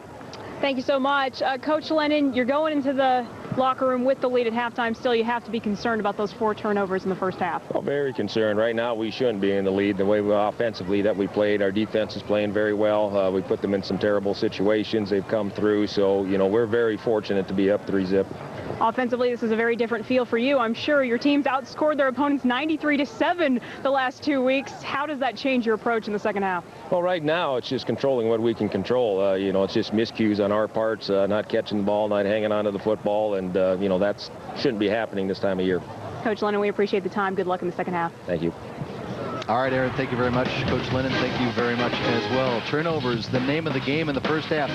4 by Southern Illinois, 1 by Missouri State, 3-0 Salukis at the half.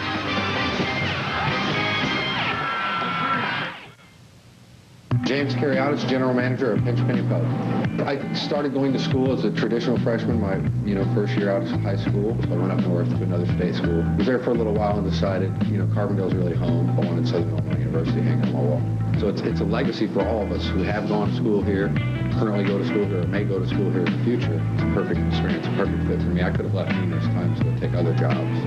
This is just where this is home for me.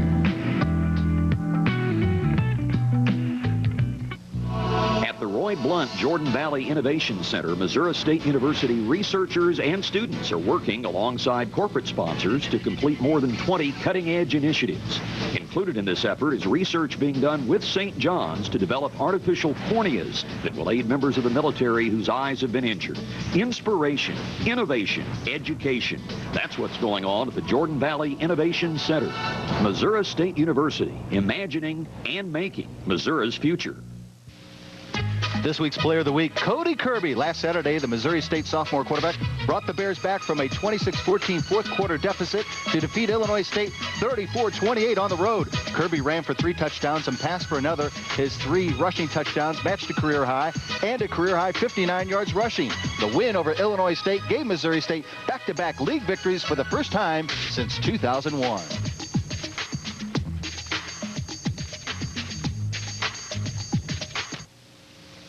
When Metro Sports takes its television cameras on the road, it considers these hotel properties its home away from home.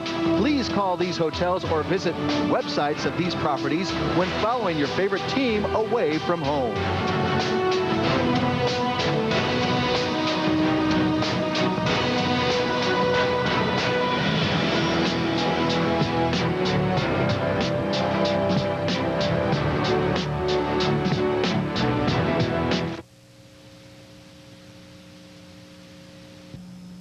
Out here, coaches work hard to beat our opponents. In here, our universities are working harder to beat Duchenne muscular dystrophy, a lethal genetic disorder affecting young men, and you can help. Text the word CURE to 90999 to donate $5. Coach to Cure MD, sponsored by the American Football Coaches Association. Text CURE to 90999 or go online. Because every young man deserves a chance to win. The greatest show on ice lives on Fox Sports Midwest. Brad Boyes appears to be carrying over his success from last season as he leads the Blues to battle in St. Louis, where they'll face off with the Hurricanes, who are seeking the path back to the Promised Land. Hockey hits the ice on your home for the Blues. Hurricanes, Blues, Thursday night at 7 Central on Fox Sports Midwest. Next week on the Best Damn Sports Show, period. Friday, it's Best Damn's Halloween special with Michael Strahan and Eric Burns. Next week at 11 Central, midnight Eastern. Missouri State trailing by 3 as we get set for the second half. Let's check in with Aaron, who caught up with Bears head coach Terry Allen. All right, Coach Allen, 4 turnovers by Southern Illinois in the first half. Your offense unable to take advantage. How frustrated were the guys at halftime? Well, I thought our defense played very well. Obviously, got the turnovers. Offensively, are frustrated. We had a couple 3 drops and didn't get the ball in the end zone. But we've got 30 minutes more football to play, and it's a great opportunity. We got to keep playing that way defensively. We got to make the plays offensively and find a way to get a win. Thank you so much for your time. You bet. Thank you. All right, Aaron, thank you very much. As we look at the Southern Illinois sideline as we're trying to get the third quarter started, and there's no power over there, so the headsets, Dana Hughes, are not working for the Salukis here to get things started in the second half. Well, you see, they don't have any power on that side, and what you have to do, and you saw both coaches on the field talking it over, and at this point, if one team doesn't have power and they can't use their headsets, the other team can't have power and use their headsets. So it's an unfortunate situation because the communication, especially nowadays, where it almost seems, and Scott, you and I have talked about this in the past, it seems like the coaches are much more involved in everything that goes on the field than they were ever in the past. Before it was about running players in with plays. Now it's about signals and basically a coach up in the box or on the sideline working the game like a video game almost to some point. So it's unfortunate that this has happened, but this will be a good display of what these teams are made of and the players are made of and how they can make the adjustment on the field to their play. As we see the Southern Illinois sidelines, they try to get that problem rectified. Let's take a look at those first half stats. We talked about all the turnovers for Southern Illinois and the 1 turnover for Missouri State that wound up for 3 points for Southern Illinois. But look at the difference in rushing yards in that first half, David. That's crazy. I tell you what, 118 yards, and obviously led by Larry Warner, who has 102 yards on 16 carries at this point. So they've been able to dominate on their side of the field, the Salukis, in the run game. They just have to do a better job of holding on to the ball. On the flip side, Missouri State has to be able to start producing more on the offensive side and be able to put points on the board because they're doing a great job on defense. Especially on the ground, as we see there, the 35 yards rushing in the first half for Missouri State. So with the headsets not working for Southern Illinois on their sidelines, as is the case, you see this in the college ranks as well as the professional ranks, Missouri State won't be able to use their headsets until they get all those problems taken care of. There you see Larry Warner set to return this kickoff from Missouri State, and we are underway here in the second half, and this will be Richard White who will let it sail over his head out of bounds, and so the Salukis will take over 1st and 10 on the first possession here in the second half. And we talked about the third quarter being just a major bugaboo for Southern Illinois this season, Dana. Well, it has been, and Southern Illinois has only scored 5 points, as you can see, throughout this whole season in the third quarter. So for whatever reason, what they're doing at halftime and maybe some of the adjustments that they're trying to do and make in the third quarter just have not worked for them. So this is a crucial quarter for them to be able to reestablish themselves as an offensive force. They are going to establish the run on first down, much like they did to start things off in this game. And Larry Warner with the call again, as Dana mentioned, over the century mark already with rushing yards, gets a yard on that play to the 21-yard line. And we understand now from down on the field that one headset is working for both Missouri State and Southern Illinois at this point, Dana. Okay, so at one point now they have both sidelines can utilize the one headset, but it doesn't really make a difference at this point because really the play is made on the field and these players have to make the adjustments, and that's what the coaches prepare them to do. And we'll see what adjustments both teams make here to get things started in the second half. No adjustments as far as the offense is concerned. It's Larry Warner getting the call once again for a 5-yard pickup to the 26-yard line. It's always good to see when coaches, and you can see that Coach Lennon went into the game in the first quarter wanting to establish the run, really focusing on the run and understanding that his offensive line could dominate this Bears defensive line. So they're coming back at halftime and saying, you guys haven't stopped the run yet. We're not going to deviate from that plan just because the score is only 3-0. 3rd and 4 now for Southern at their own 26-yard line. Here comes the blitz. Deeker unloads it. Finds Sherman, but he may be short of the first down. He is by a half a yard, as it looked like Damian just didn't know where he was on the football field, Dana. He didn't, and that's good job of coverage, and you can see that it was a little bit of a press coverage up in his face, and normally as a wide receiver, when you have press man-to-man, every one of your routes is going to be a little bit short. Now, that wasn't a true jam press. That was a little bit cushion, so he should have did a better job of knowing exactly where that marker was. Evanessi with the punt, the #1 punter in the conference, and the return almost fumbled, but recovered by Marco Finley. So Missouri State's offense will head out to Plaster Field, 1st and 10 from their own 29-yard line for the first time here in the second half, as we'll see if Cody Kirby and company can kind of get that running game going, as again only 35 yards on the ground in the first half. Yeah, and you can tell from the Saluki side, and this is unfortunate because even though there's 13 minutes, 24 seconds left in this third quarter, those guys on that side of the field have to wonder, oh my goodness, here we go again. We're not scoring in the third quarter again. This team can come out and make this a real fight. So it's very crucial for this Bears offense to be able to put some points on the board and get in a threatening position against the Saluki. King Jack Washington trying to cut the corner, no room.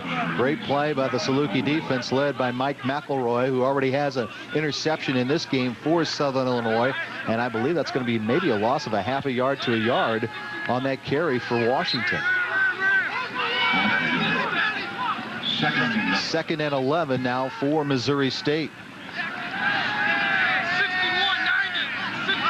Did the Bears go with that no-huddle offense, which they started last season under freshman quarterback Cody Kirby? Sophomore back to pass, feels the pressure. He's sacked for a loss. Back to the 23-yard line. Chauncey Mixon was there for the Salukis. Chauncey Mixon, you watch him come off this corner. I tell you what, there is no offensive tackle that could block this type of speed. Watch him dip and rip under the right offensive tackle, and I tell you what, he's doing a great job of getting pressure on the quarterback, and those guys cannot contain him. That's Graff right there on the right tackle. He just cannot keep up with the speed of Chauncey Mixon. Blitz coming on 3rd down, and Cody Kirby unloads it, but it's incomplete to Justin Fusilier. But heavy pressure again by that Salukis defense, who has been breathing down Cody's neck throughout most of this contest here this afternoon. And that defense, and Scott, you know this, they're used to being in this type of game. They're used to understanding that the onus is totally on the defense. Brandon Jordan, Chauncey Mixon, James Cloud, they understand that every single week they got to come out and play this type of game. They don't know what their offense is going to do, but they know what their defense can do. Childs into punt. Look at the splits on that offensive line on this punt team for Missouri State. Punt almost blocked. The win behind Childs. It will take a Missouri State bounce, and Warner will let it go out of bounds. And they'll spot the ball at the Southern 22-yard line. Good pressure by the Salukis, and just a great job with the wind and the punter getting that ball down the sideline. Closeout, closeout, closeout. The model year closeout is going on now at Ford Chrysler Center in Carbondale. Save thousands on any pre-owned vehicle in stock. Like this 08 TT Cruiser for only $12,995 or low, $49 down and only $189 a month. Plus, your trade will be paid off up to $10,000 more than it's worth.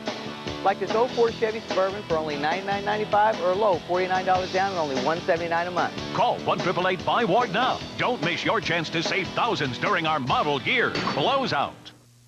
Yeah, so what can people expect if they choose the VIP ticket? People want the best technology without spending an arm and a leg. And MediaCom VIPs get more and pay less every month. And when you bundle your video, internet, and phone, you can save hundreds of dollars on services you use every day. So any other advantages for VIPs? We boost your internet speed by 25% at no extra charge. And you get on-demand savings throughout the year. One company, one call. One great way to save with MediaCom. Wait. You're watching FSN. The Bear of Missouri State on the sidelines. Maybe he can help out the offense. Right now, Dana held scoreless here as we have 12:15 left in this third quarter. 3-0 Southern Illinois in their second possession of this second half. Larry Warner trying to bounce outside and finds a little bit of running room to the 25-yard line. Byron Hightower in on the stop for Missouri State. I tell you what, it's tough to find that little number 21 back there. Yes, it is. And you wouldn't believe a guy at 5'5" that can run the ball like he does. And he has so much patience. And normally you have a guy that's a slasher, and then where is he? You can't find him, and then all of a sudden somebody else finds him and trips him up. But not after he gains about 3 or 4 yards. So that's the mode that he brings to this offense, is that he is a weapon that you can't see pretty much most of the time. Young man has great cutting ability for Southern Illinois. On second down, Cheatham on the reception, and he's fighting for a first down, and I think he's going to get it at the 33-yard line for an 8-yard pickup. Good effort there by the junior wide receiver for Southern Illinois. Getting those yards after the catch, the yaks is what we call them from wide receivers. Anybody can get out there. You expect at a major college level that receivers can go out there and catch the ball. Then it matters is what kind of weapon they become after they have it in their hands. Good job by Cheatham right there.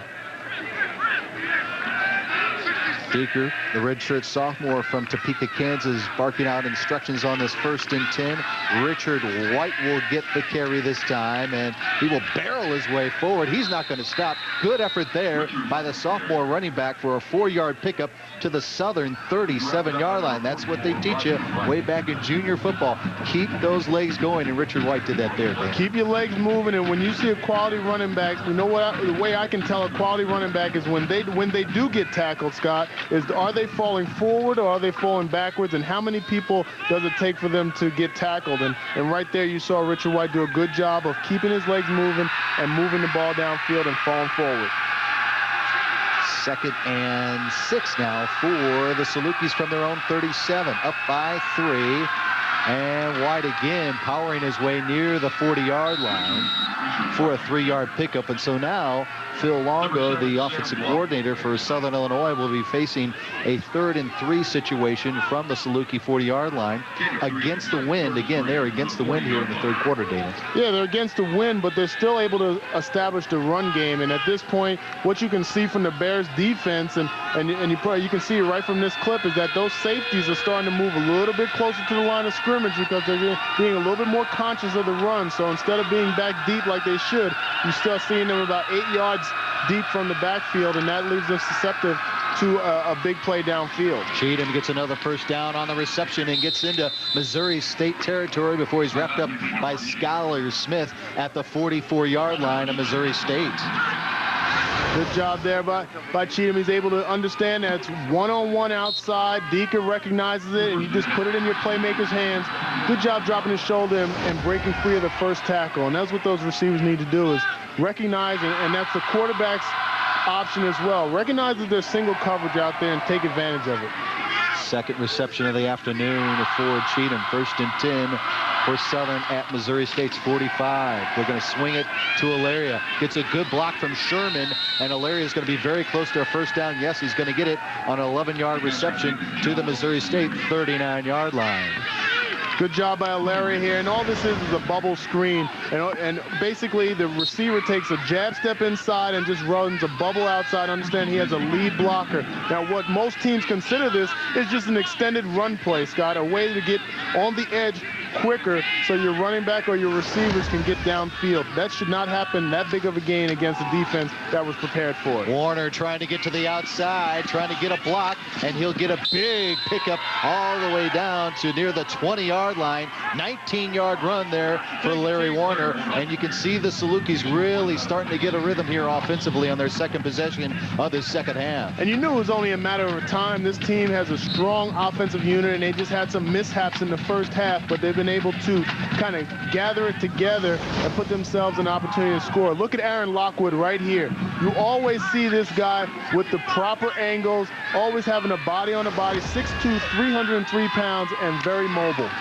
Warner on first down, and this time the hole closes quickly as Larry gets back to the original line of scrimmage. Good job by the defense for Missouri State on that particular play. Corey Harbor from Dwight, Illinois, the brother of the tight end, Clay Harbor, was in on the stop for Missouri State. Well, the Bears recognize on defense that this game is totally on their shoulders. Their offense is not really moving the ball, and obviously as a team, they're probably not saying a whole bunch to each other or chirping on the sideline. It's more of, let's get our job done.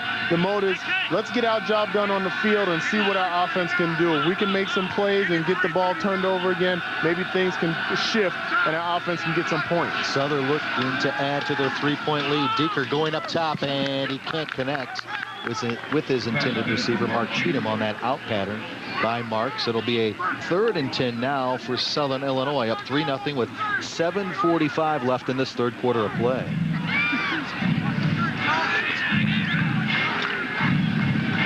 This is a crucial opportunity. I tell you what, for Southern Illinois, they have to do a good job. When they get inside the gold zone, and different people refer to different parts of the field, I always say gold zone on an offensive guy. You get inside that, it's gold to the end zone, and you have to be able to put points on the board. They've done a great job this whole season of being able to produce points. And the pass is intercepted. It is the 2nd interception of the afternoon for Missouri State as Sam Block comes up with the pick for Missouri State. The 5th turnover of the afternoon for Southern Illinois. Sam Block is, I'll tell you what, Sam Block has stepped up. Byron Hightower was sitting down for the first part of the game, and Sam Block has stepped in, and both of those guys need to be on the field at the same time because they are both playmakers. We've seen 3 of the 5 turnovers by the Salukis come by way of number 7 being involved. He's just playing a phenomenal game at this point, and he's making plays when they need to, but again, the onus is still on the Bears offense. They have to be able to do something, and the time is right now. That is the most takeaways on the season in a game for Missouri State. 1st and 10 from their 18. And King Jack Washington can't find any running room as Chance Cota was in on the stop for Southern Illinois. Right defensive end, Chance Cota does a good job. And again, you see those linebackers around the ball at any one of them on every single play. Mike Cloud is out there, Jordan's out there, Patton and Mixon. They all do a great job of rallying to the ball, and it's encouraging to see a defense understand that the game is totally on their shoulders. 2nd and 11. Kirby trying to go upstairs, and he's sacked for a huge loss. Chauncey Mixon was there on the sack for Southern Illinois. Quarterback set. Back to the 7-yard line as Chauncey Mixon from Mobile, Alabama. You know, throughout this season, we've heard a lot, and we've done a couple of games, a lot of James Cloud, and we've seen Brandon Jordan getting 2 Missouri Valley Football Conference Defensive Players of the Week honors. Chauncey Mixon, kind of quiet, a preseason All-American, but boy, he's coming up big here today for the Southern defense. Well, they just can't contain these guys, and when they start coming in on these blitzes and running off the corner, it's amazing how much speed they display from that left defensive line position and coming off the corner. It's just tough for any tackle to guard that speed. That was Chris Geis on that bubble screen there. Danon, a big game, but not good enough for a first down for Missouri State as they fall 3 yards shy of the first down. And back to Jordan Childs and the punting unit once again for Missouri State. You mentioned it, Danon, offensively, Missouri State is just stuck in neutral, especially in this third quarter where they have the wind behind them. Yeah, and they're not taking advantage of it, and it's unfortunate because you try to take advantage of having the win, take advantage of the turnovers, you take advantage of the history that the Salukis bring as far as their non-production in the third quarter, and yet you're still sitting with a goose egg on the scoreboard. Warner returns the punt to 47-yard line. 5:42 left in the third. 3-0 Southern. Missouri State University students are smart. Our ACT scores are above state and national averages. We live the public affairs mission. We've donated hundreds of thousands of hours of service to community organizations. And we're successful. We're leaders. We win regional and national awards and competitions. But most importantly, we go on to become successful citizens. Missouri State University, imagining and making Missouri's future. This This week, our insiders break down Sunday's biggest games. Pro Football Preview, Friday. Terry Allen's Missouri State Bears still down by 3, have had golden opportunities with 5 Saluki turnovers, but haven't been able to take advantage of it. And so Southern gets the ball back after a 3-and-out by Missouri State's offense, and Warner will get the carry to the 49-yard line for a 2-yard pickup. This is the first time for Southern having 5 turnovers in a game since back to 2001. That was right when Jerry Kill was trying to turn around the program there down in Carbondale. And you have to give credit to the Bears defense and especially Sam Block at that linebacker position, because he's the one that seems to be around the ball when it's bouncing around or floating in the air. But what you see from the Saluki is just unnecessary decisions. I mean, you can't help the fumbles. If the hand's in the right place or the helmet's in the right place at the right time, those are going to happen. But the throws and the interceptions, you just can't have that from any kind of offense. That Deeker throw to Damian Sherman, his first reception of the afternoon to the 45-yard line of Missouri State. Good for a 6-yard pickup. It'll be a 3rd and 2 now, facing the Saluki offense.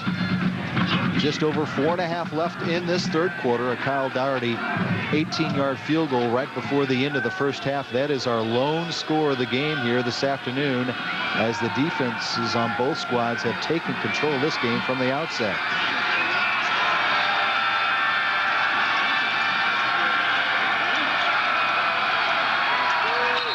Deeker wants to call a timeout, and that'll be the first time out of the half for Southern Illinois. You look like Missouri State had some guys creeping up on that line. Looked like they were going to go out with an all-out blitz on that particular play there, Dan. Yeah, exactly, and it kind of scared Deeker out of the play, and that's the good thing about being a confident defense and an offense that looks to the sideline with this whole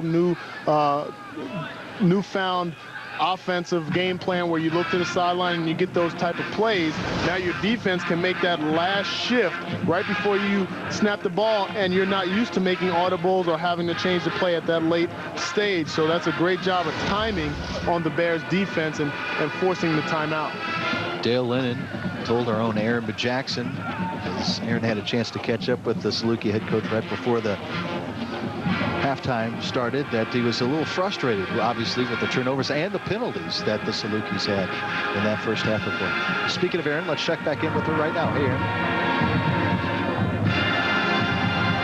You'll notice Missouri State wearing RWP stickers on the back of their helmets today, honoring Robert W. Plaster. As you notice, we're playing here on Plaster Field, inside Plaster Sports Complex.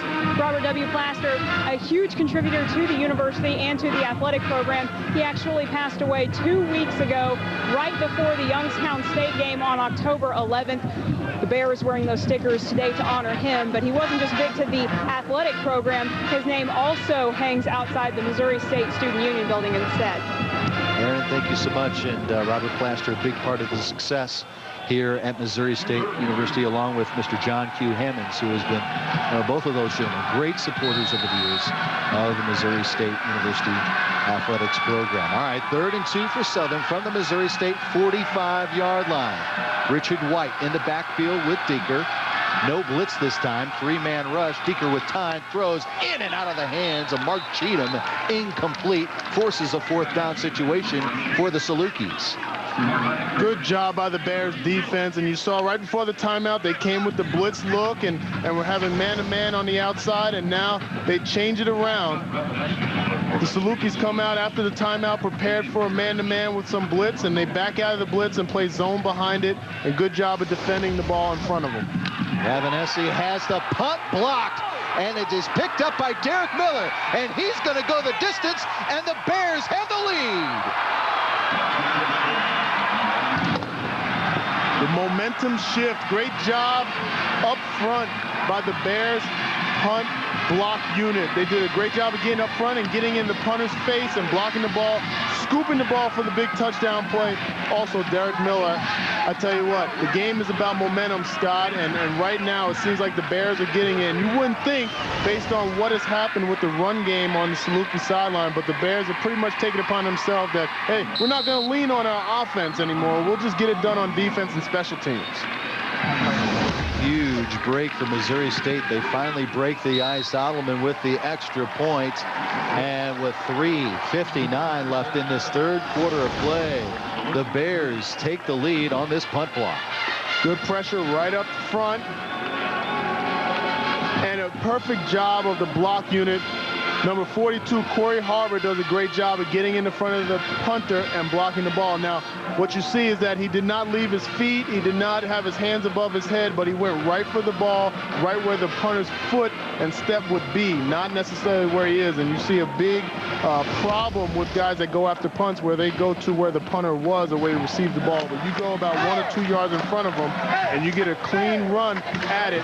Corey Harbor does a great job of getting right there in his face and blocking the ball. Right there you can see no way, shape, or form that he's going to come anywhere near to roughing the punter if he did not block that ball, and good job scooping it up by Miller for the touchdown. I got to be honest with you, Dana, and I was really expecting maybe a fake there by Southern Illinois. The reason I thought either that or maybe even going for it on 4th down is because your defense has had the offense tied up in knots throughout the entire contest, and you're in Missouri State territory. I thought maybe that might happen. Obviously, it didn't. An advantage for Missouri State as the Bears take the lead on the block punt. They lead it 7-3. Adelman with the wind behind his back, gets a nice deep kick. Warner midway through his end zone, and he's going to take it out. And he breaks a tackle, busts one more, and gets out to the 23-yard line for a 28-yard return.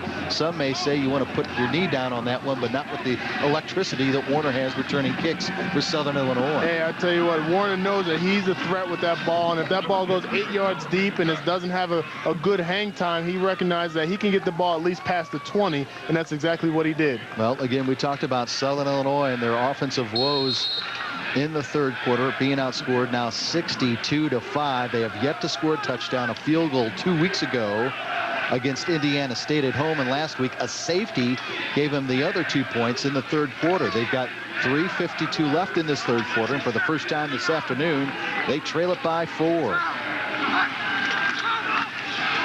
Warner trying to bust outside, cuts the corner and stays inbounds, and then finally runs out of bounds right at about the 31-yard line. Terrific effort there on an 8-yard pickup with a senior from Mississippi. So much weight. A guy that stands 5'5", 169 pounds, has a lot of weight on his shoulders right now. The kick roll for turn duties and what he's doing from the backfield, over 100 yards rushing, but he needs some help. The offensive line is doing a great job of springing him for some short gains from the running back position, but the quarterback has to make a better decision in getting the ball downfield and getting it into the end zone. 2nd and 2 for Southern. Deeker has time. Now buying more time, and now he'll tuck it himself, and he'll get the first down as he'll run out of bounds at the Southern Illinois 36-yard line. And that's one of the things that I know a lot of people down in Carbondale have talked about the young redshirt sophomore Deeker, is the fact that sometimes he holds on the ball just a little too long, and that's just a part of the development of the sophomore quarterback. Exactly, and what you see is he has his eyes focused way on the left side of the field. Mark Cheatham was running a little short dig route. Was taken away by the defense. Good job of the linebackers dropping back in zone. Deeker does a great job of deciding what to do with the ball and being smart with it, tucking and getting the first down, keeping the drive alive. Richard White back into the game for Southern. He's the deep back on a play action. Deeker all kinds of time again, and Ryan Kearns drops the ball for the 2nd time here this afternoon. Normally, the sure-handed Kearns would make that play 99 out of 100 times, and that just seems to be the one drop. Actually, 98 out of 100 times, I guess, Scott, because he's dropped it twice today. And it's good execution by Deeker and the offensive line with the way they're able to run the ball. It was natural that a boot would be coming soon. They just have to capitalize. Now 2nd and 10 for Deeker and company from their own 36. Hilarious slot. Top of your screen, and he'll get it on the quick pass. Spins away from one tackle. Great effort by Alaria as he makes his way to the 41-yard line for a gain of 5 yards.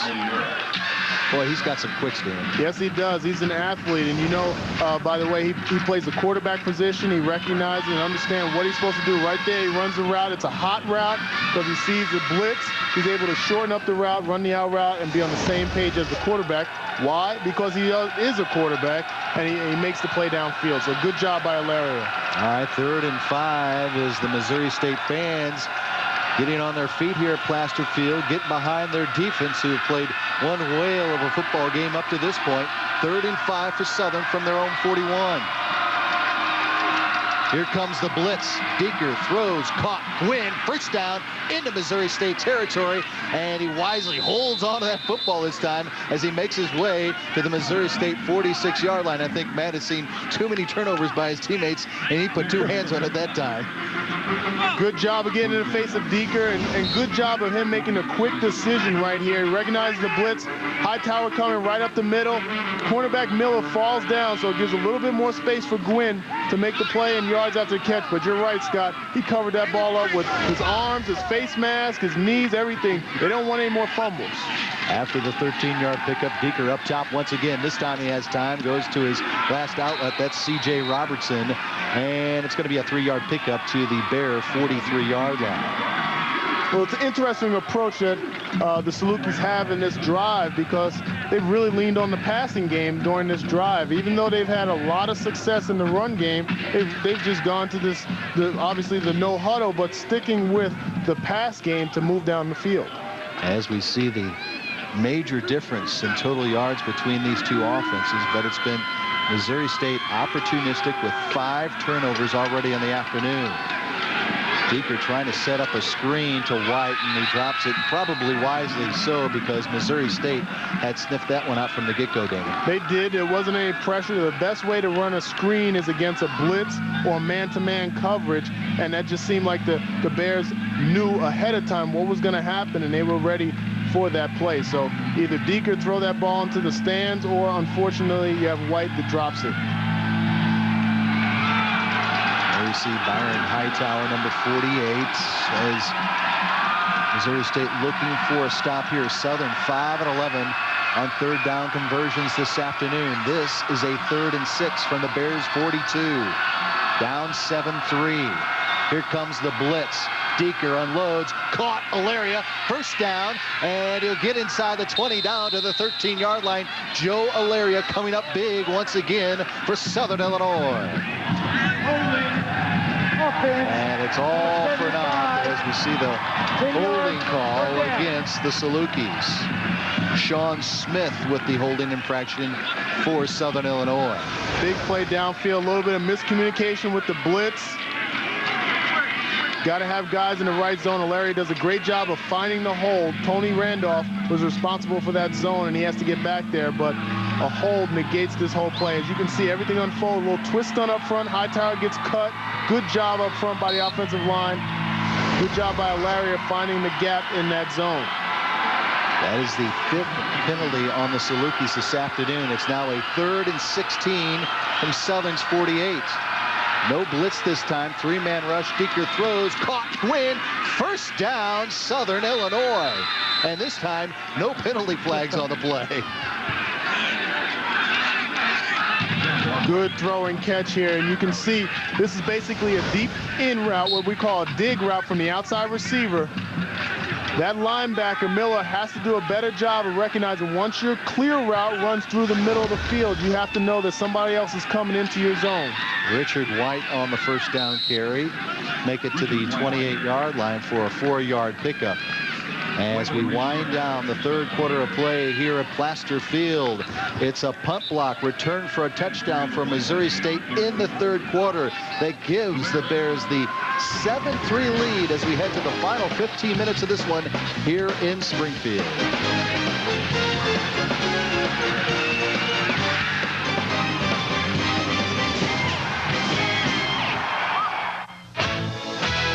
Right now at Casey's General Stores, get a free order of dessert sticks with the purchase of any large pizza and sign up to win a trip to the Super Bowl in Tampa, Florida. Casey's, it's all good.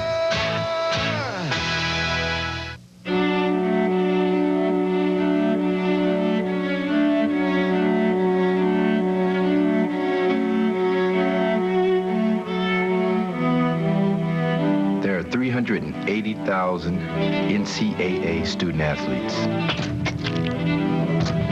And most of us will go pro in something other than sports. In something other than sports. To learn more, go to ncaa.org. 2008 is the dawn of a new year as 2 new members join the family. A family that plays under a new name for the first time in 24 years. We're really excited about embracing the competition in Missouri Valley. Each time the league has grown in credibility, I think, and strength in each edition of team as well as name change. Founded in 1985 as the Gateway Conference, the Missouri Valley Football Conference is committed to the highest ideals of integrity and sportsmanship. Coming into the Missouri Valley Football Conference, you just look at the teams and the history that's involved here. Extremely impressive. The addition of South Dakota State, North Dakota State, those 2 quality football teams, they have juiced up this league. The Missouri Valley Football Conference has produced national champions, national players of the year, national coaches of the year, #1 national rankings, and countless All-Americans. It's going to be a battle every Saturday. There's no question about it.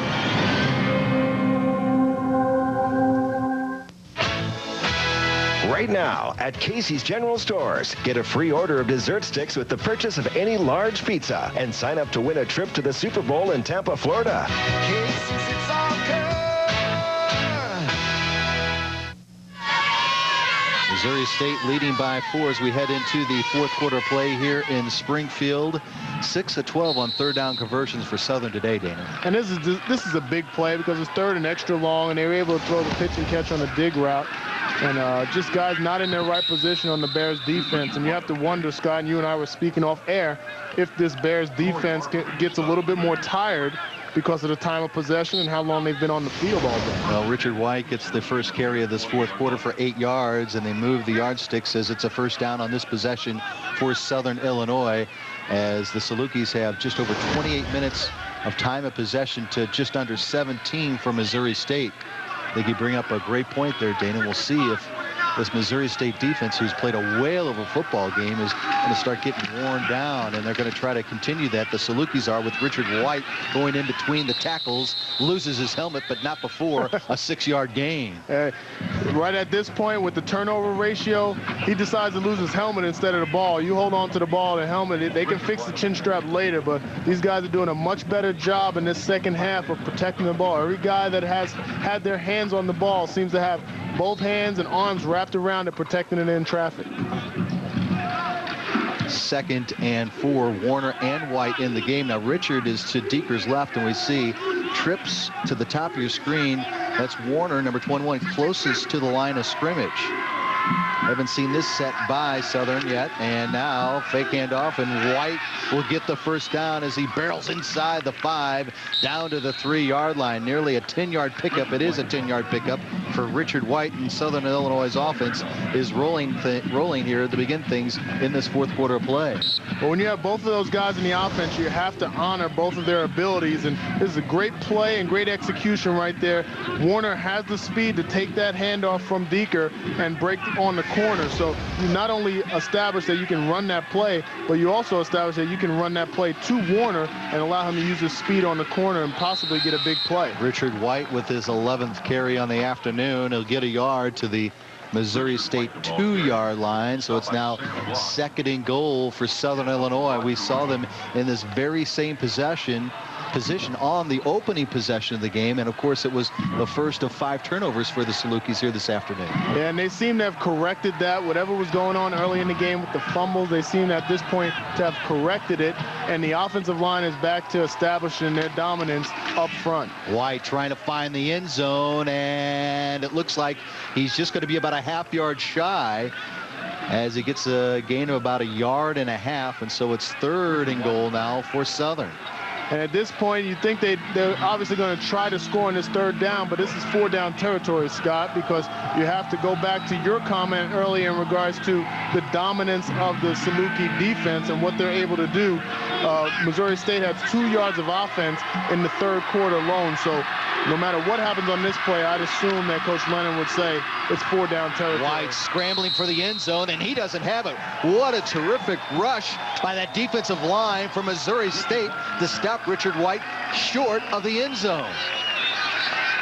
short of the goal line. Well, I'll tell you what. With Chris Deeker and his 6'5" frame, you would almost think that he could just lean over and get that ball across the goal line. And let's see if maybe they try that here, but it looks like he's going to go from the shotgun as they're going to go for it on this 4th down. And the Missouri State fans on their feet here at Plaster Field. This could be the biggest play of this afternoon's game, and now Southern Illinois wants to call a timeout, make sure they have the right play in on this 4th and goal from the half-yard line. 11:54 left in the 4th quarter of play. Missouri State is up by 4. Commitment creates champions. Dedication, perseverance, and teamwork are hallmarks of those who achieve. The NCAA is proud to say thank you to our corporate champions and partners who recognize the important role of athletics and education. By supporting them, you help us create America's champions for tomorrow. Missouri State University faculty are changing the world, one student at a time. In classrooms and laboratories, our faculty members challenge students to examine new ideas, address society's problems, and engage in cutting-edge projects. Missouri State's faculty are dedicated to furthering important research, serving the community, and most importantly, helping students become successful scholars and citizens. Missouri State University, imagining and making Missouri's future. Every week, contenders emerge on the road to the BCS. It's BCS Breakdown. This time they're going for 6, and they got it! The weekly show featuring highlights of the nation's top teams. Absolute sensational grab! In-depth previews of college football's biggest matchups. Plus, expert analysis of the national championship picture. BCS Breakdown, Friday. There you see the distance between a 4-point lead for Missouri State, or if Southern can get their lead back, they can find the touchdown. This is a 4th and goal from Missouri State's half-yard line, and now another timeout, and this one taken by Missouri State. That's their first timeout here in the second half. So the chess match continues with Terry Allen, and head coach Dale Lennon of Southern Illinois. Let's check in with Aaron Bajackson. Aaron? All right, I am here now with SIU Athletics Director Mario Mocha. And Mario, just talk a little bit about this game. You've been waiting to see the Saluki score. It might happen here pretty soon, but your thoughts on this game thus far? Well, I got a smile on my face, but an ulcer in my stomach. So, hey, you know, that's a play on the road. You got a lot of adversity, a lot of turnovers. We're still in the ball game, so we'll do the best we can. But they put on a great show here, and you know, the Bears came ready to play. They got a great defense, and we'll see if we can stick a couple in before the end of the game. You're a couple years into your tenure now at Southern Illinois. Just talk about your vision as far as students and athletes in the classroom, on the field, just the success you like to see both directions. Well, you know what, it's imperative. That's what our leadership demands, and we're happy to provide good student athletes and good athletes as well. All right, enjoy the rest of the game. Thank you. All right, Mario, Aaron, thank you so much. Here we go. 4th and goal for Southern at the half-yard line. Deeker's going to take it himself, and is he in? Yes, touchdown, Southern Illinois, as they recapture the lead at 9-7.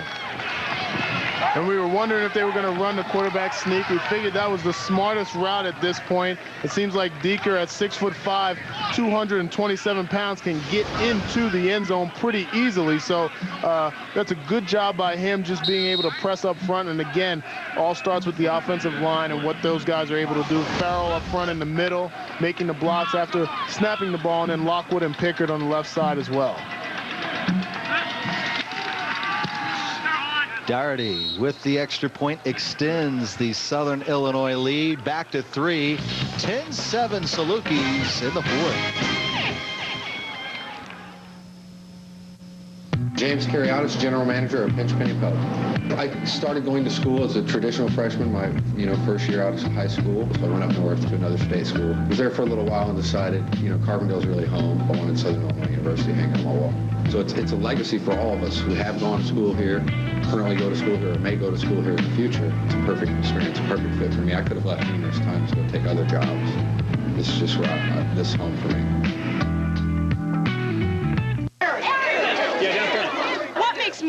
video on demand is such a hot ticket in this race? It's our winning platform. Point, click, enjoy. Choose from thousands of movies and shows that you can start and stop with your remote. Doesn't Dish promise a similar service? Sure, if you call downloading a movie and waiting hours to get it on demand. All that demands is a lot of patience. Do you guys have time to waste? So who's your best choice? Mediacom. The people have spoken. Lions Club is actively recruiting new members. Be a part of an organization that contributes to the community. Pancake Days, 4th of July fireworks, and River to River Relay are just a few of our many civic and community activities. I joined the Lions Club because I was looking for a way to give back to my community. It's very fulfilling to be able to help our community with such a great organization as the Lions Club. The Lions meet at noon each Friday in the lower level of the Carbondale Elks Club. For more information, contact Ellis Mitchell at 549-3314. Dale Lennon's 13th ranked Salukis finally find the end zone for the first time this afternoon on a Chris Deeker 1-yard touchdown run to cap off a 16-play drive. And the Salukis back out on front by a score of 10-7 with 11:50 left in this fourth quarter of play. And the Salukis have the wind behind them, Danon, as we're just opening minutes of this fourth quarter of play, which really hasn't played as much of an effect as I thought it would. Now, Doherty gets a nice high kick, and Mejia will take it at his own 1-yard line.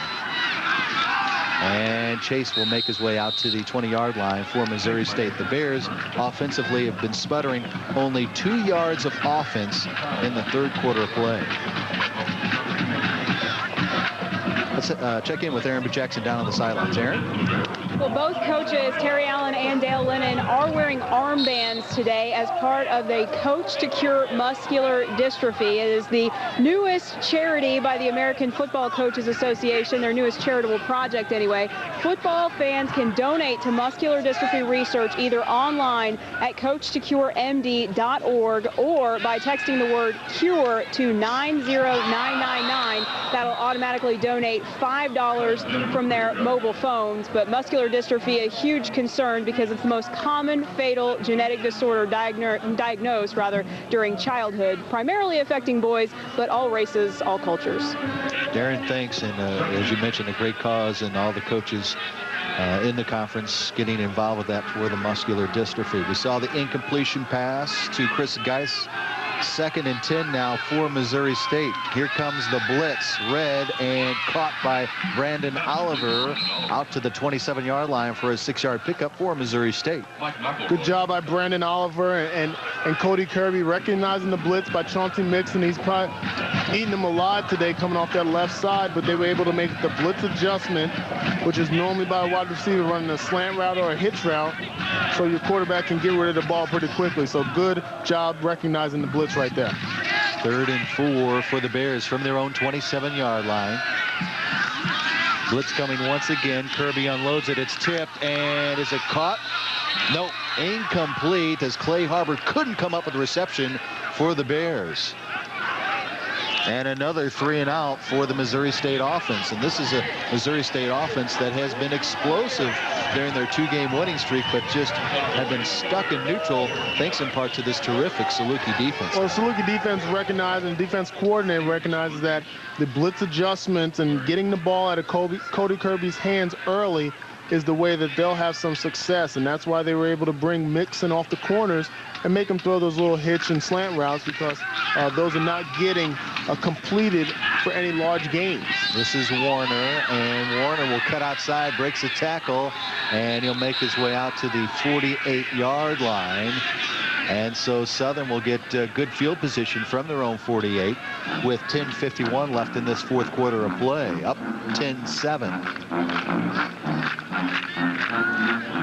When the Bears go back and watch this film on Monday, they're going to be very disappointed with the opportunities. And you can't say enough about the Salukis and their defense being able to step up after being on the field for so long a time. So many quick changes with the turnovers. So the Saluki defense has stepped up. The offense is now getting in the rhythm for the Salukis, but the Bears offense is still experiencing a lot of woes, and they're not able to capitalize on opportunities, and they missed many of them this game. Warner with the carry, gets into Missouri State territory, wrapped up at the 44-yard line of the Bears for an 8-yard pickup. Tony Randolph from Blue Springs, Missouri, was in on the stop for Missouri State. And now Warner has 144 yards on the ground. Meanwhile, Missouri State's offense has a grand total of 145 yards of total offense. And Warner surpasses that on this run and more as he'll get inside the 30 and lost his footing at the 26, or he might have been able to take it 44 yards and a touchdown.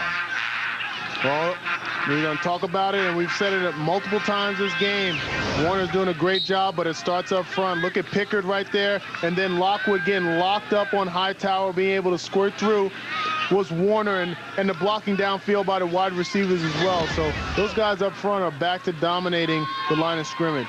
And we talked about it at the beginning of this quarter. Would the time of possession for Southern Illinois take a toll on this defense for Missouri State? Not on that play, as they tried some trickery with Ilaria on the reverse, and he's wrapped up for a 3-yard loss. But you talk about that play at the line of scrimmage, especially that last run by Warner. It looks like maybe Missouri State's defense could, and rightly so, be getting a little bit tired here in the fourth quarter play. Well, there's only but so much you can lean on a defense right now, and it's not like this defense is like the Steelers or the Ravens type of defense. This is a very basic defense that makes plays when it comes to them. Now, they've played kind of above themselves today with the turnovers that they've forced, but the fact remains they've been on the field way too long, and this offensive line and offensive unit in general is just too strong and too powerful for those guys to be on the field this amount of time. Deeker completes it to Cheatham into the end zone. Touchdown, Salukis. 29-yard reception by Mark Cheatham, and Southern extends their lead to 16-7. Great yards after the catch. Great play by Cheatham right there. You should not be allowed to slap people like that, Scott. I mean, there's a difference between that. Seems like a stiff arm that should be against the law to use, but you have to, when you have wide receivers that are big and strong like Mark Cheatham, you have to be able to utilize that. And it was a matter of time when they were running an out route or a hitch route when you get those yards after the catch and make a big play. So hats off to Mark Cheatham right there. Dougherty in for the extra point, and he will split the uprights, and 9:03 left in this fourth quarter of play.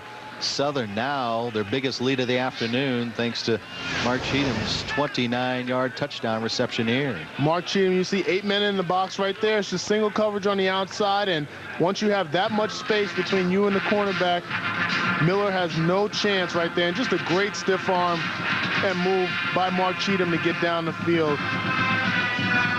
Roger Wright just could not make the play and make the tackle or push the receiver out of bounds. So, and that's missed tackle here. For Roger, too. Exactly. He's a big hitter, but he's going in straight up right there, and Cheatham's able to take a sidestep and use his arm to push him aside and keep the ball on the outside shoulder and across the pylon. So, good play by Cheatham right there. Great play.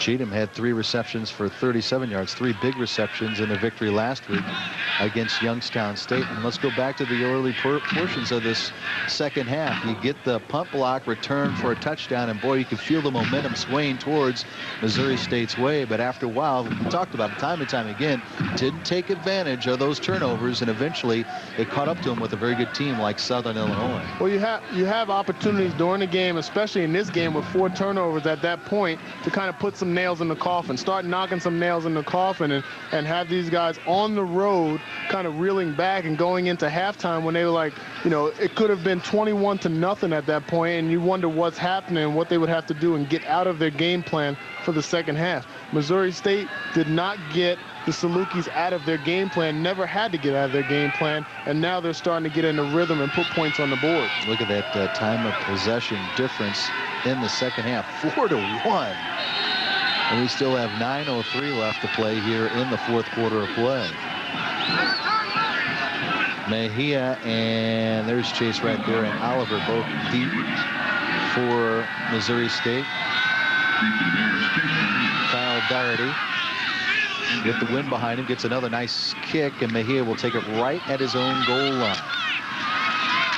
And trying to cut upfield, finds a lot of white jerseys in front of him, and he'll leap to the 21-yard line. Well, there was a 12-point deficit at 26-14 for Missouri State last week, and Cody Kirby went to work. He had 3 rushing touchdowns and a 77-yard touchdown pass in the come-from-behind victory at 34-28 at the hands of Illinois State last week on the road. Cody Kirby is going to need some magic here, down by 10 with 8:55 left in this fourth quarter against Southern Illinois. And they're going to run it on first down. Washington will weave his way to the 26-yard line for a gain of 5.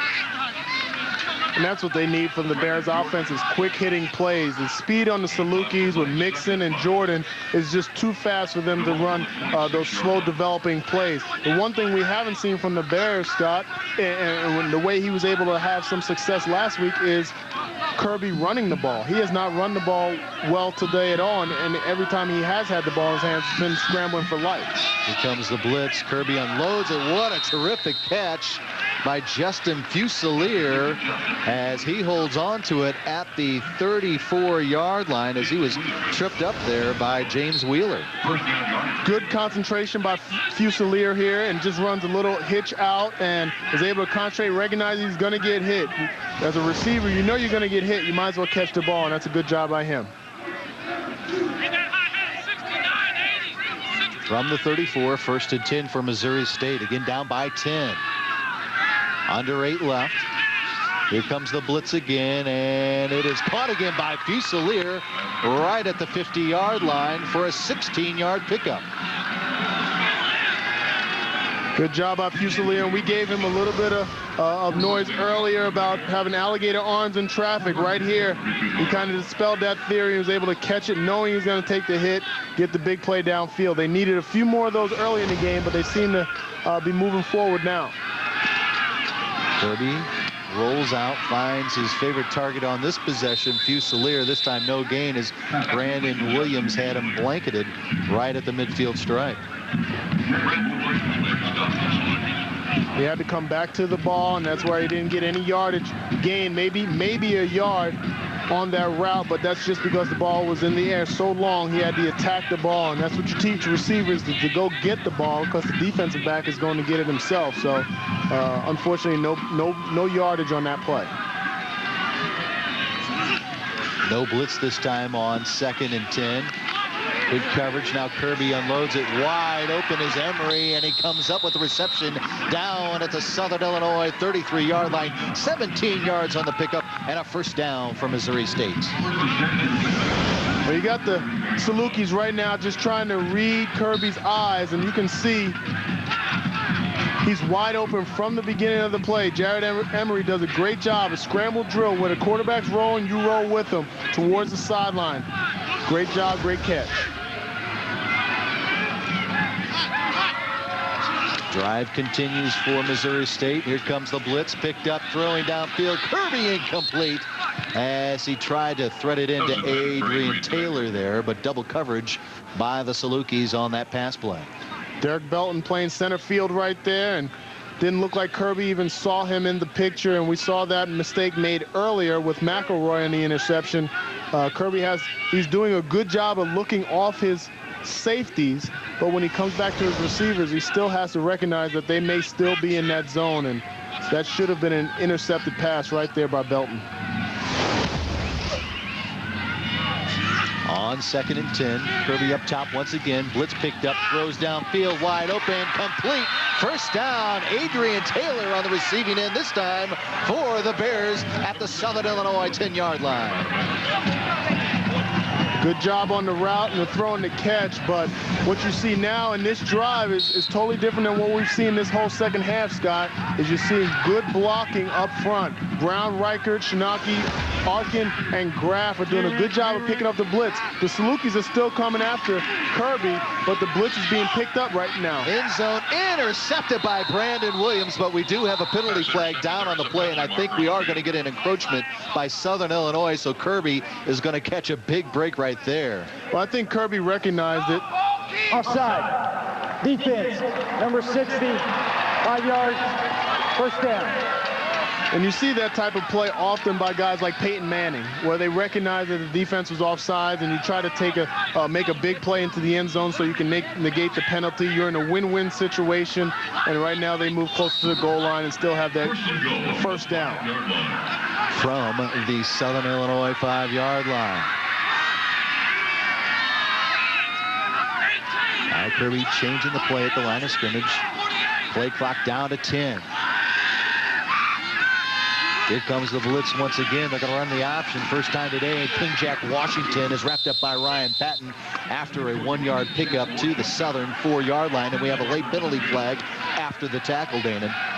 Yeah, unnecessary right there. And you're having a little bit of frustration on the Saluki side of the ball. Personal foul, late hit, defense, number 2, half the distance, first down.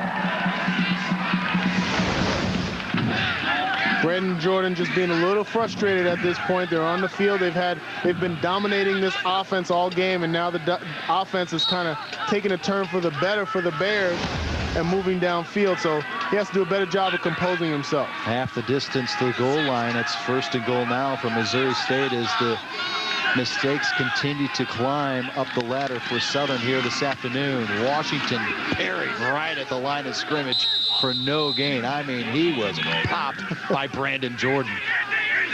That was a big-time hit by Brandon Jordan. A little bit frustrated. He's able to take it out properly right now, and pretty much took it properly on Washington's helmet right there. And Washington loses the ball on this next carry, but great read by Southern Illinois on the quick snap. No gain, but more importantly for Southern Illinois, James Cloud looks like he's injured on the play, and he's going to make his way off to the Southern Illinois sideline. It looks like he might be favoring that right shoulder. That would be a huge loss for the Salukis. Well, it's times what they call stingers, Scott, and when a guy gets hit, the nerves in his neck or in his shoulder kind of get a little jacked up, and those stingers can hurt, but normally you just shake it off a little bit and you can come back strong a few plays later. 3rd and goal from the 3, and now we have movement before the snap, and we'll see if we have another encroachment call against Southern Illinois here. Dead ball, offside, defense, number 90, half the distance, 3rd down.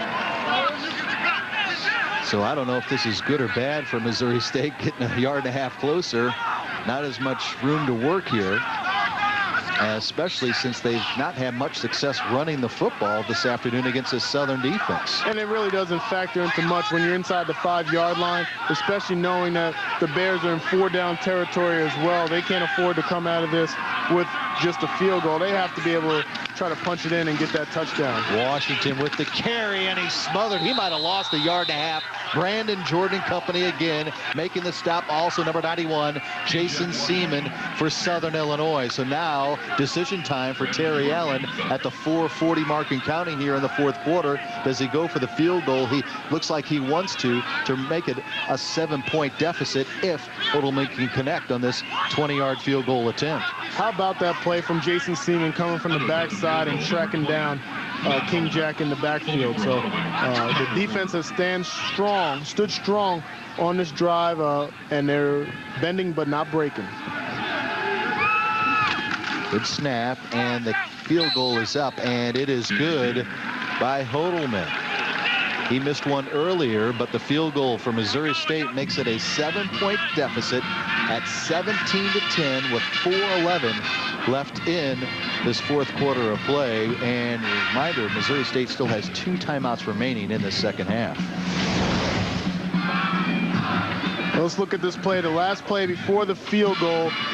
You can see what I'm talking about. Jason Seaman right there is able to track down from behind. Now, they did a great job on the front side with McElroy and Brandon Jordan. After that unsportsmanlike conduct penalty, a personal foul from Jordan, he stepped up outside of his body on those last 3 plays, but Seaman did a great job right there tracking down from behind. There you see Coach Terry Allen in his 3rd year at Missouri State. His team with a 2-game winning streak, 2-1 in conference play, just a half game behind the leaders, a 3-way tie atop the Missouri Valley Football Conference, which includes Southern Illinois heading into this weekend's action. And so Terry Allen I would imagine will probably try to give this one a nice long boot, and he's rested a lot of the decision on this afternoon's game with his defense, and he's going to have to do it again. Well, this is the first time the defense will have to take the field when they've had an extensive opportunity to rest on the sideline. Especially in the second half. Exactly, and they were wearing down in that last drive when the Salukis scored. So it'll be interesting to see how they come out, because this is an opportune time for them to be able to try to get the ball away. I know it's going to be tough to get it away for the sixth time, but they're going to have to try to do that. And that's not going to help kicking the ball out of bounds. Well, we've seen this a lot with a lot of teams because they know the electricity that is Larry Warner returning kickoffs. And so instead of taking that chance with Warner maybe running one back, he's run 2 so far this season back on kickoffs for Southern Illinois. Odelman will just kick it out of bounds, and so the Salukis will have the 1st and 10 from their own 40-yard line. And I don't agree with that kind of mindset, Scott. And I tell you what, I understand that Warner is a big-time threat back there, but squib kick the ball down the middle of the field, let it bounce a little bit, especially on this sports turf, and let your guys run fast in the free run zone and try to make a big play. But punting it out of bounds, that's fine, but kicking it near the sideline where you can get the ball in good field position for this offense is totally wrong. Warner's in the backfield behind Deeker on this 1st and 10, and Larry gets the call, and look at him break tackles and make something out of nothing for a 4-yard gain. He now has 166 yards on the ground this afternoon for Southern Illinois. And you can see we're talking about the offensive line and Pickard and Aaron Lockwood, and we focus on that left side, but this whole offensive line has done a great job up front of dominating the line of scrimmage, and they're going to be leaned on. This is where you call the 4-minute offense, where you just take the ball and you just nickel and diming downfield, getting first downs and taking a lot of time off the clock. The onus is totally on those guys up front. 2nd and 6 for Southern from their own 44, up by 7. White will get the call this time. Changes direction, gets the first down on a great effort, great vision into Missouri State territory at the Bear 49-yard line for a pickup of 7 yards.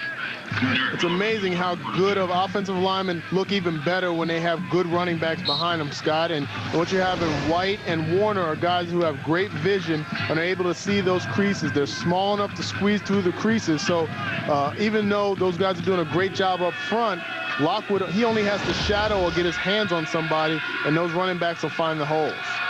Under 3 minutes left in this 4th quarter. Southern holding on to a 17-10 lead. 1st and 10 from the Bear 49-yard line. White between the tackles and crosses the 45 down to the 44. 5 yards on the 1st down run for Richard White. And now a timeout is taken by Missouri State. That is their 2nd of the half. They have 1 remaining. It looks like we also have an injured Saluki down at where the tackle was made there at the 44-yard line of Missouri State. And this is a situation with 2 minutes, 44 seconds left, Scott, that they're going to have to start using some of their timeout. They only have 1 left after here, but they have to stop this offense. And it's not about the Salukis scoring points at this point. It's just about keeping the ball and protecting it. And I'm sure that Coach Lennon is on that sideline right now saying, we're going to be very vanilla, fullback, running back, dive right, dive left, keeping it very vanilla, but hold on to the football. That's Sean Smith, the injured Saluki, as we recap this 4th quarter, as we finally found some fireworks in this final 15 minutes. And it was Richard White doing a large portion of the load to get the Salukis back in the lead on the Chris Deeker quarterback sneak on 4th down. Then Deeker goes up top, finds Mark Cheatham, and Cheatham with a great effort here, stiff arm on Roger Wright. That made it 17-7 at that point, and the defense is held strong by Southern Illinois. Missouri State knocking on the door but can't find the end zone. They were forced to kick the field goal of 20 yards. That's where we stand right now, 17-10 with 2:44 left in this 4th quarter of play, as we see Sean Smith making it to the Southern Illinois sidelines there. He looks like he is in a lot of pain here. Now 2nd and 5 for Southern at the Missouri State 44. Bears need a big stop here. Try to stop that clock. White again gets the call, and he'll only forge his way forward for a couple 2-3, and again Terry Allen will call his final timeout to stop the clock with 2:39, and a 3rd and 2 will be facing the Salukis on this next offensive play. And Scott, everybody always talks about it, and you always wonder, well, why do coaches call timeout on defense? Well, you can never put the time back on the clock, and oftentimes people say, well, why don't they hold it for the offense and the quarterback can use it in this 2-minute drill? Well, the smarter way to utilize timeouts, and what you see a lot of coaches do, is they use them on the defensive side, because you always have the opportunity to spike the ball or throw the ball out of bounds, or incompletions are just like timeouts as well on offense.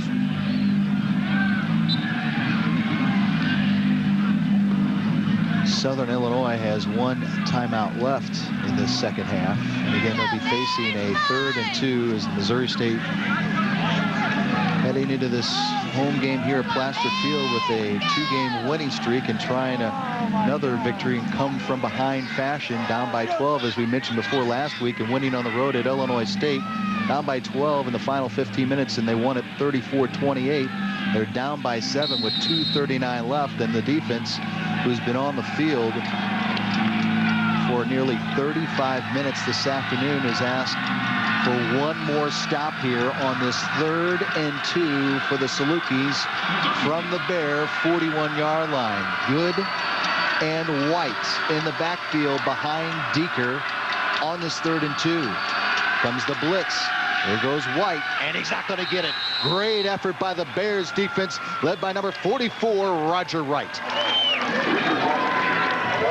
Good job by Roger Wright right there, and able to wrap up, and Miller as well. And you can see as he dipped it outside, White was pretty much on his own at that point. Miller does a great job of cutting off the sideline so it doesn't allow him to get to the corner, and turning him back into the house of pain and have his linebackers clean up and his strong safety clean up the mess. Wow, gutsy call here. Dale Lennon on a 4th and 2 from the Bears 41-yard line. Looks like he's going to go for it here.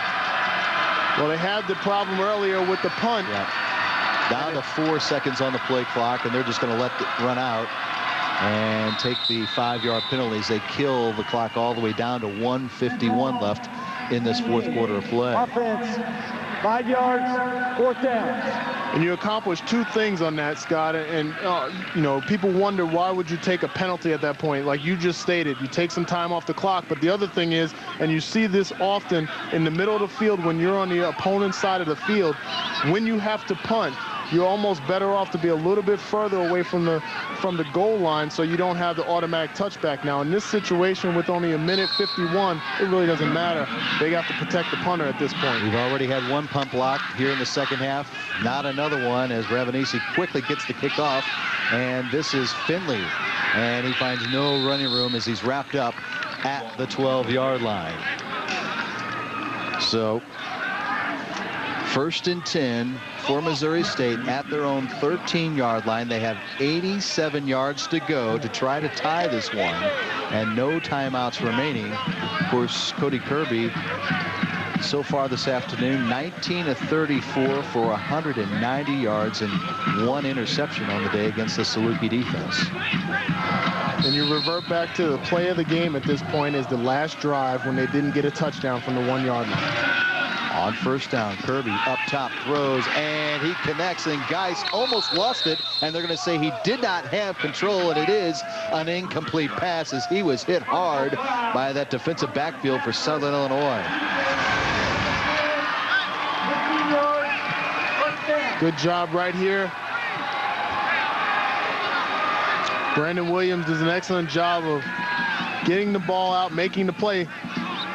Geis almost keeps his concentration long enough to hold the ball in hand, but... Well, a big penalty on Southern Illinois as they get a roughing the passer call there. Brandon Jordan hitting Cody Kirby. That's the 2nd one in as many possessions defensively for Southern. So Missouri State catches a break from their own 28-yard line. The blitz coming again. Kirby's pass is blocked and knocked down as James Cloud was rushing in again to put the heat on the sophomore quarterback. Well, Kirby's doing everything that he can at this point. But I tell you what, when you got those linebackers, Mixon, Jordan, and Cloud coming in from any different angle or an assortment of all three coming at the same time, this offensive line, nor probably any other offensive line in the Valley Football Conference, can contain those three linebackers in addition to the up front linemen. So the pressure is getting a little strong. Kirby has a little bit of time this time and finds a seam to Mejia. Mejia will get the first down with the reception at the 45-yard line. Now they'll stop the clock to move the chains on the first down. It stops at 1:24, and we have a 1st and 10. Again, no timeouts for Missouri State as Taylor tries to make it into the Bears sideline.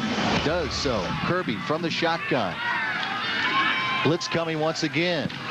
Kirby stepping up. Now he's going to take it himself, and he's going to get into Southern territory. And now they want a helmet-to-helmet penalty as Kirby's very close to a first down. He might be a half-yard shy. The clock is stopped with 1:06. Again on Jordan. Brandon Jordan has to dial it down a little bit. Playing a little bit flying high right now, and they threw a flag.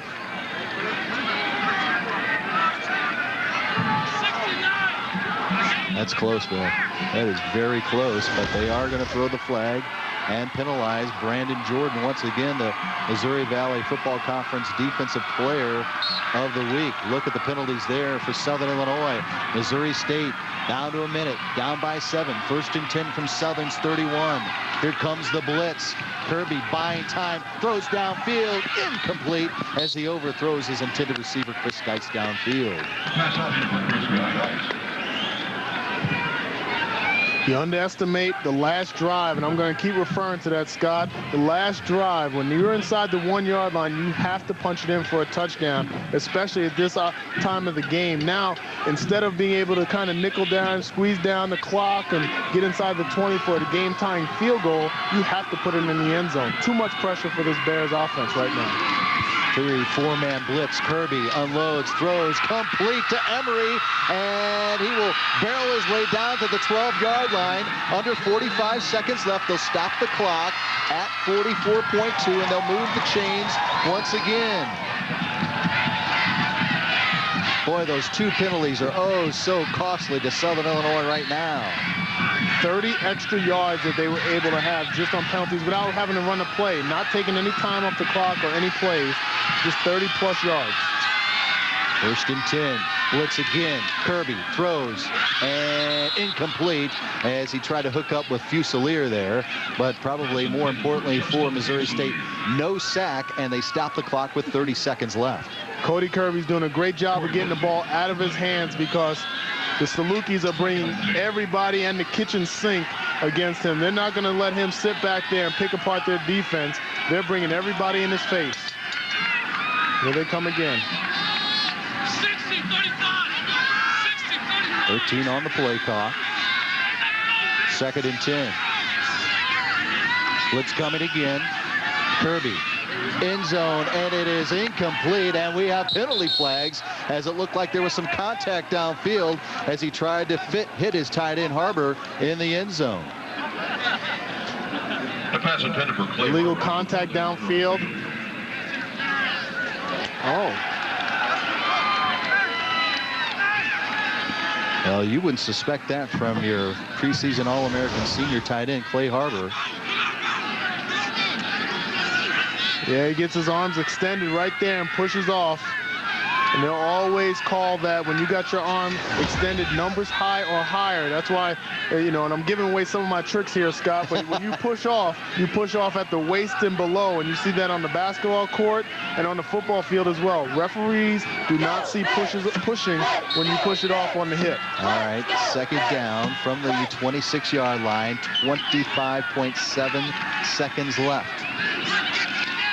Here comes the blitz on Kirby again, throwing middle of the field. It is caught and into the end zone. Touchdown, Missouri State. Brandon Oliver would not be denied.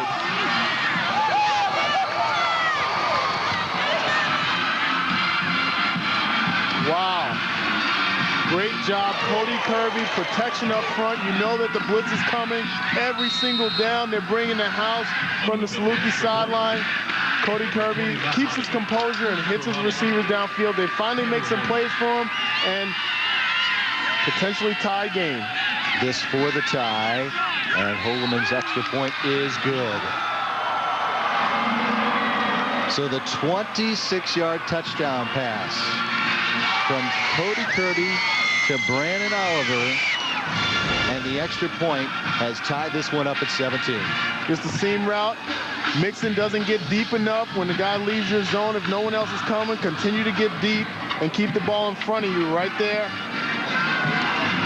Williams doesn't come off his route quick enough, and just a good throw and catch, and then the determination right there to get into the end zone. Ball was being bobbled just a little bit, but yet he was still able not only to keep his hands on the ball, but get across the goal line for the game-tying touchdown. 87 yards on that drive, 30 yards thanks in part to the 2 personal foul calls on Brandon Jordan of Southern Illinois, has helped Missouri State tie this one with just under 20 seconds left in regulation. Now you have a situation all game long, Scott. They've been kicking away from Larry Warner. The last time they kicked down there, they kicked it out of bounds. They got the ball on the 40-yard line. The 40-yard line, Southern Illinois has 1 timeout left, and they have the win. So at this point, you pretty much got to squib kick it or kick it deep and just take your chances and hope Larry Warner doesn't hurt you. Also back deep next to Warner is Richard White, and Holloman's gonna just pooch it up, and Southern will call a fair catch wisely by Ryan Kearns at the 39-yard line of Southern Illinois. And as you mentioned, Dana, 1 timeout remaining for the Salukis, and again, they have that wind at their back. Now, I wonder if they're going to have to reset the clock, because the clock shouldn't start until the ball is actually caught, and on a fair catch, there shouldn't be any time that goes second and a half, I think. The second and a half exactly went off the clock, so they may be resetting it right now.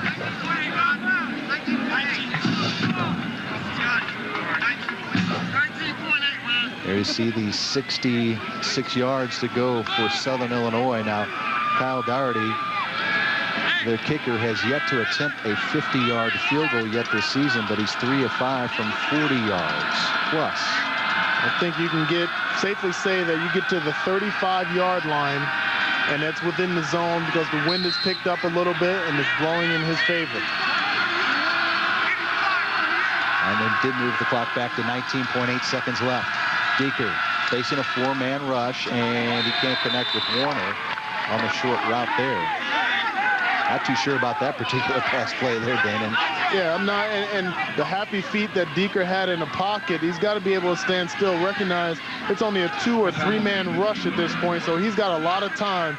And I understand that he wants to get out of his hands quickly so that his receiver can get out of bounds, but at some point you have to make the decision that you got to make the plays downfield.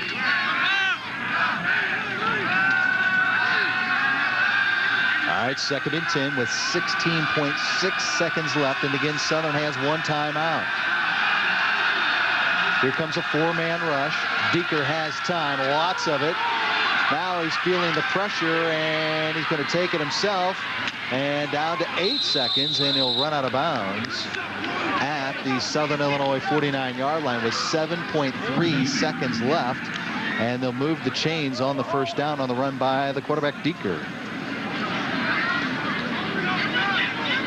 You still got about, 15 more yards, 16 more yards to get, don't you think, Dana, before you at least give your kicker a shot at maybe a game-winning field goal? I think so. You tell your receivers to catch the ball and get down if you're near the 30-yard line, and then call an immediate timeout and hope that you can complete that type of play with 7 seconds. Here comes a 4-man rush.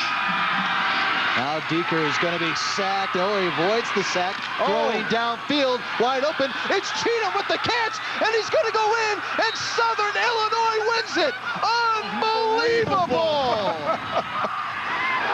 Unbelievable. The cardinal sin. You never let anybody behind you. I don't care what you think is happening at the line of scrimmage. Deaker is 6'5", 227 pounds. He will not go down and would not be denied, and they complete the play for the big game-winning touchdown. absolutely incredible. Cheatham's second touchdown reception of the afternoon. It is the 4th game this year that the Missouri Valley Football Conference has had a play decided on the final play of regulation. Earlier this year, Southern Illinois knocked off Northern Iowa at home with a game-winning field goal by Kyle Doherty, and they win their 3rd in a row in dramatic fashion. What an incredible game, an incredible 4th quarter, and give Deeker credit. He did not quit because it looked like he was going to get sacked there, Damon. It did. He had arms around him, 2 Missouri State Bears wrapped around him, and he just backpedaled out. He didn't run. He just backpedaled out. You can see the Bears on the sideline are just in shock right now. Look, he's pretty much done right there. Comes skating out and has the presence of mind to find Cheatham downfield. Cheatham does a great job of separating on the scramble drill and making the play. Play of the day right there. No doubt about it. As you saw, the 2 Missouri State Bear defenders kind of coming up on the play, and Deeker had that presence of mind, and we saw him with all that pressure, right? I mean, they were just breathing and right no down his neck. No need to come up. Defensive backs. There's no need to come up and Let's pressure. check in with Aaron, who's with winning head coach Dale Lennon. Aaron? Coach Lennon, what an amazing finish to this game. Just what were you thinking as you saw your quarterback scrambling and Cheatham running down the field? Actually, I was just telling him to eat it at the time. I didn't want us to do something that could, result in a big negative. But, he was just trying to make a play, and he came through, made a very big play. This win is huge for you guys. Now you're 5-2, you're 4-1, maintaining that top spot in conference. Just what do you think as you look ahead in the postseason, looking like a very real possibility for the Salukis team? Well, postseason's too far down the road yet, but finding a way to win on the road, that is a big factor as far as getting there. And the guys just didn't quit playing. It wasn't a very pretty game. There's a lot of things that we're very disappointed in, but the bottom line is to get that win, and we found a way today. Coach Lennon, congratulations, an exciting win for your team. Thank you. Thank you, Aaron. Congratulations to Coach Dale Lennon. Final play, a victory again for the Salukis this year. 2nd time this season, Danon. 2nd time this season. It just shows the makeup of this team, and you wonder after Coach Kill leaves and Lennon takes over, what kind of effect he would have on this team. We talked about this team a couple of weeks ago and how lighthearted they are, but they know exactly what they're supposed to do, and they were able to do it today. Back with more from Springfield after this.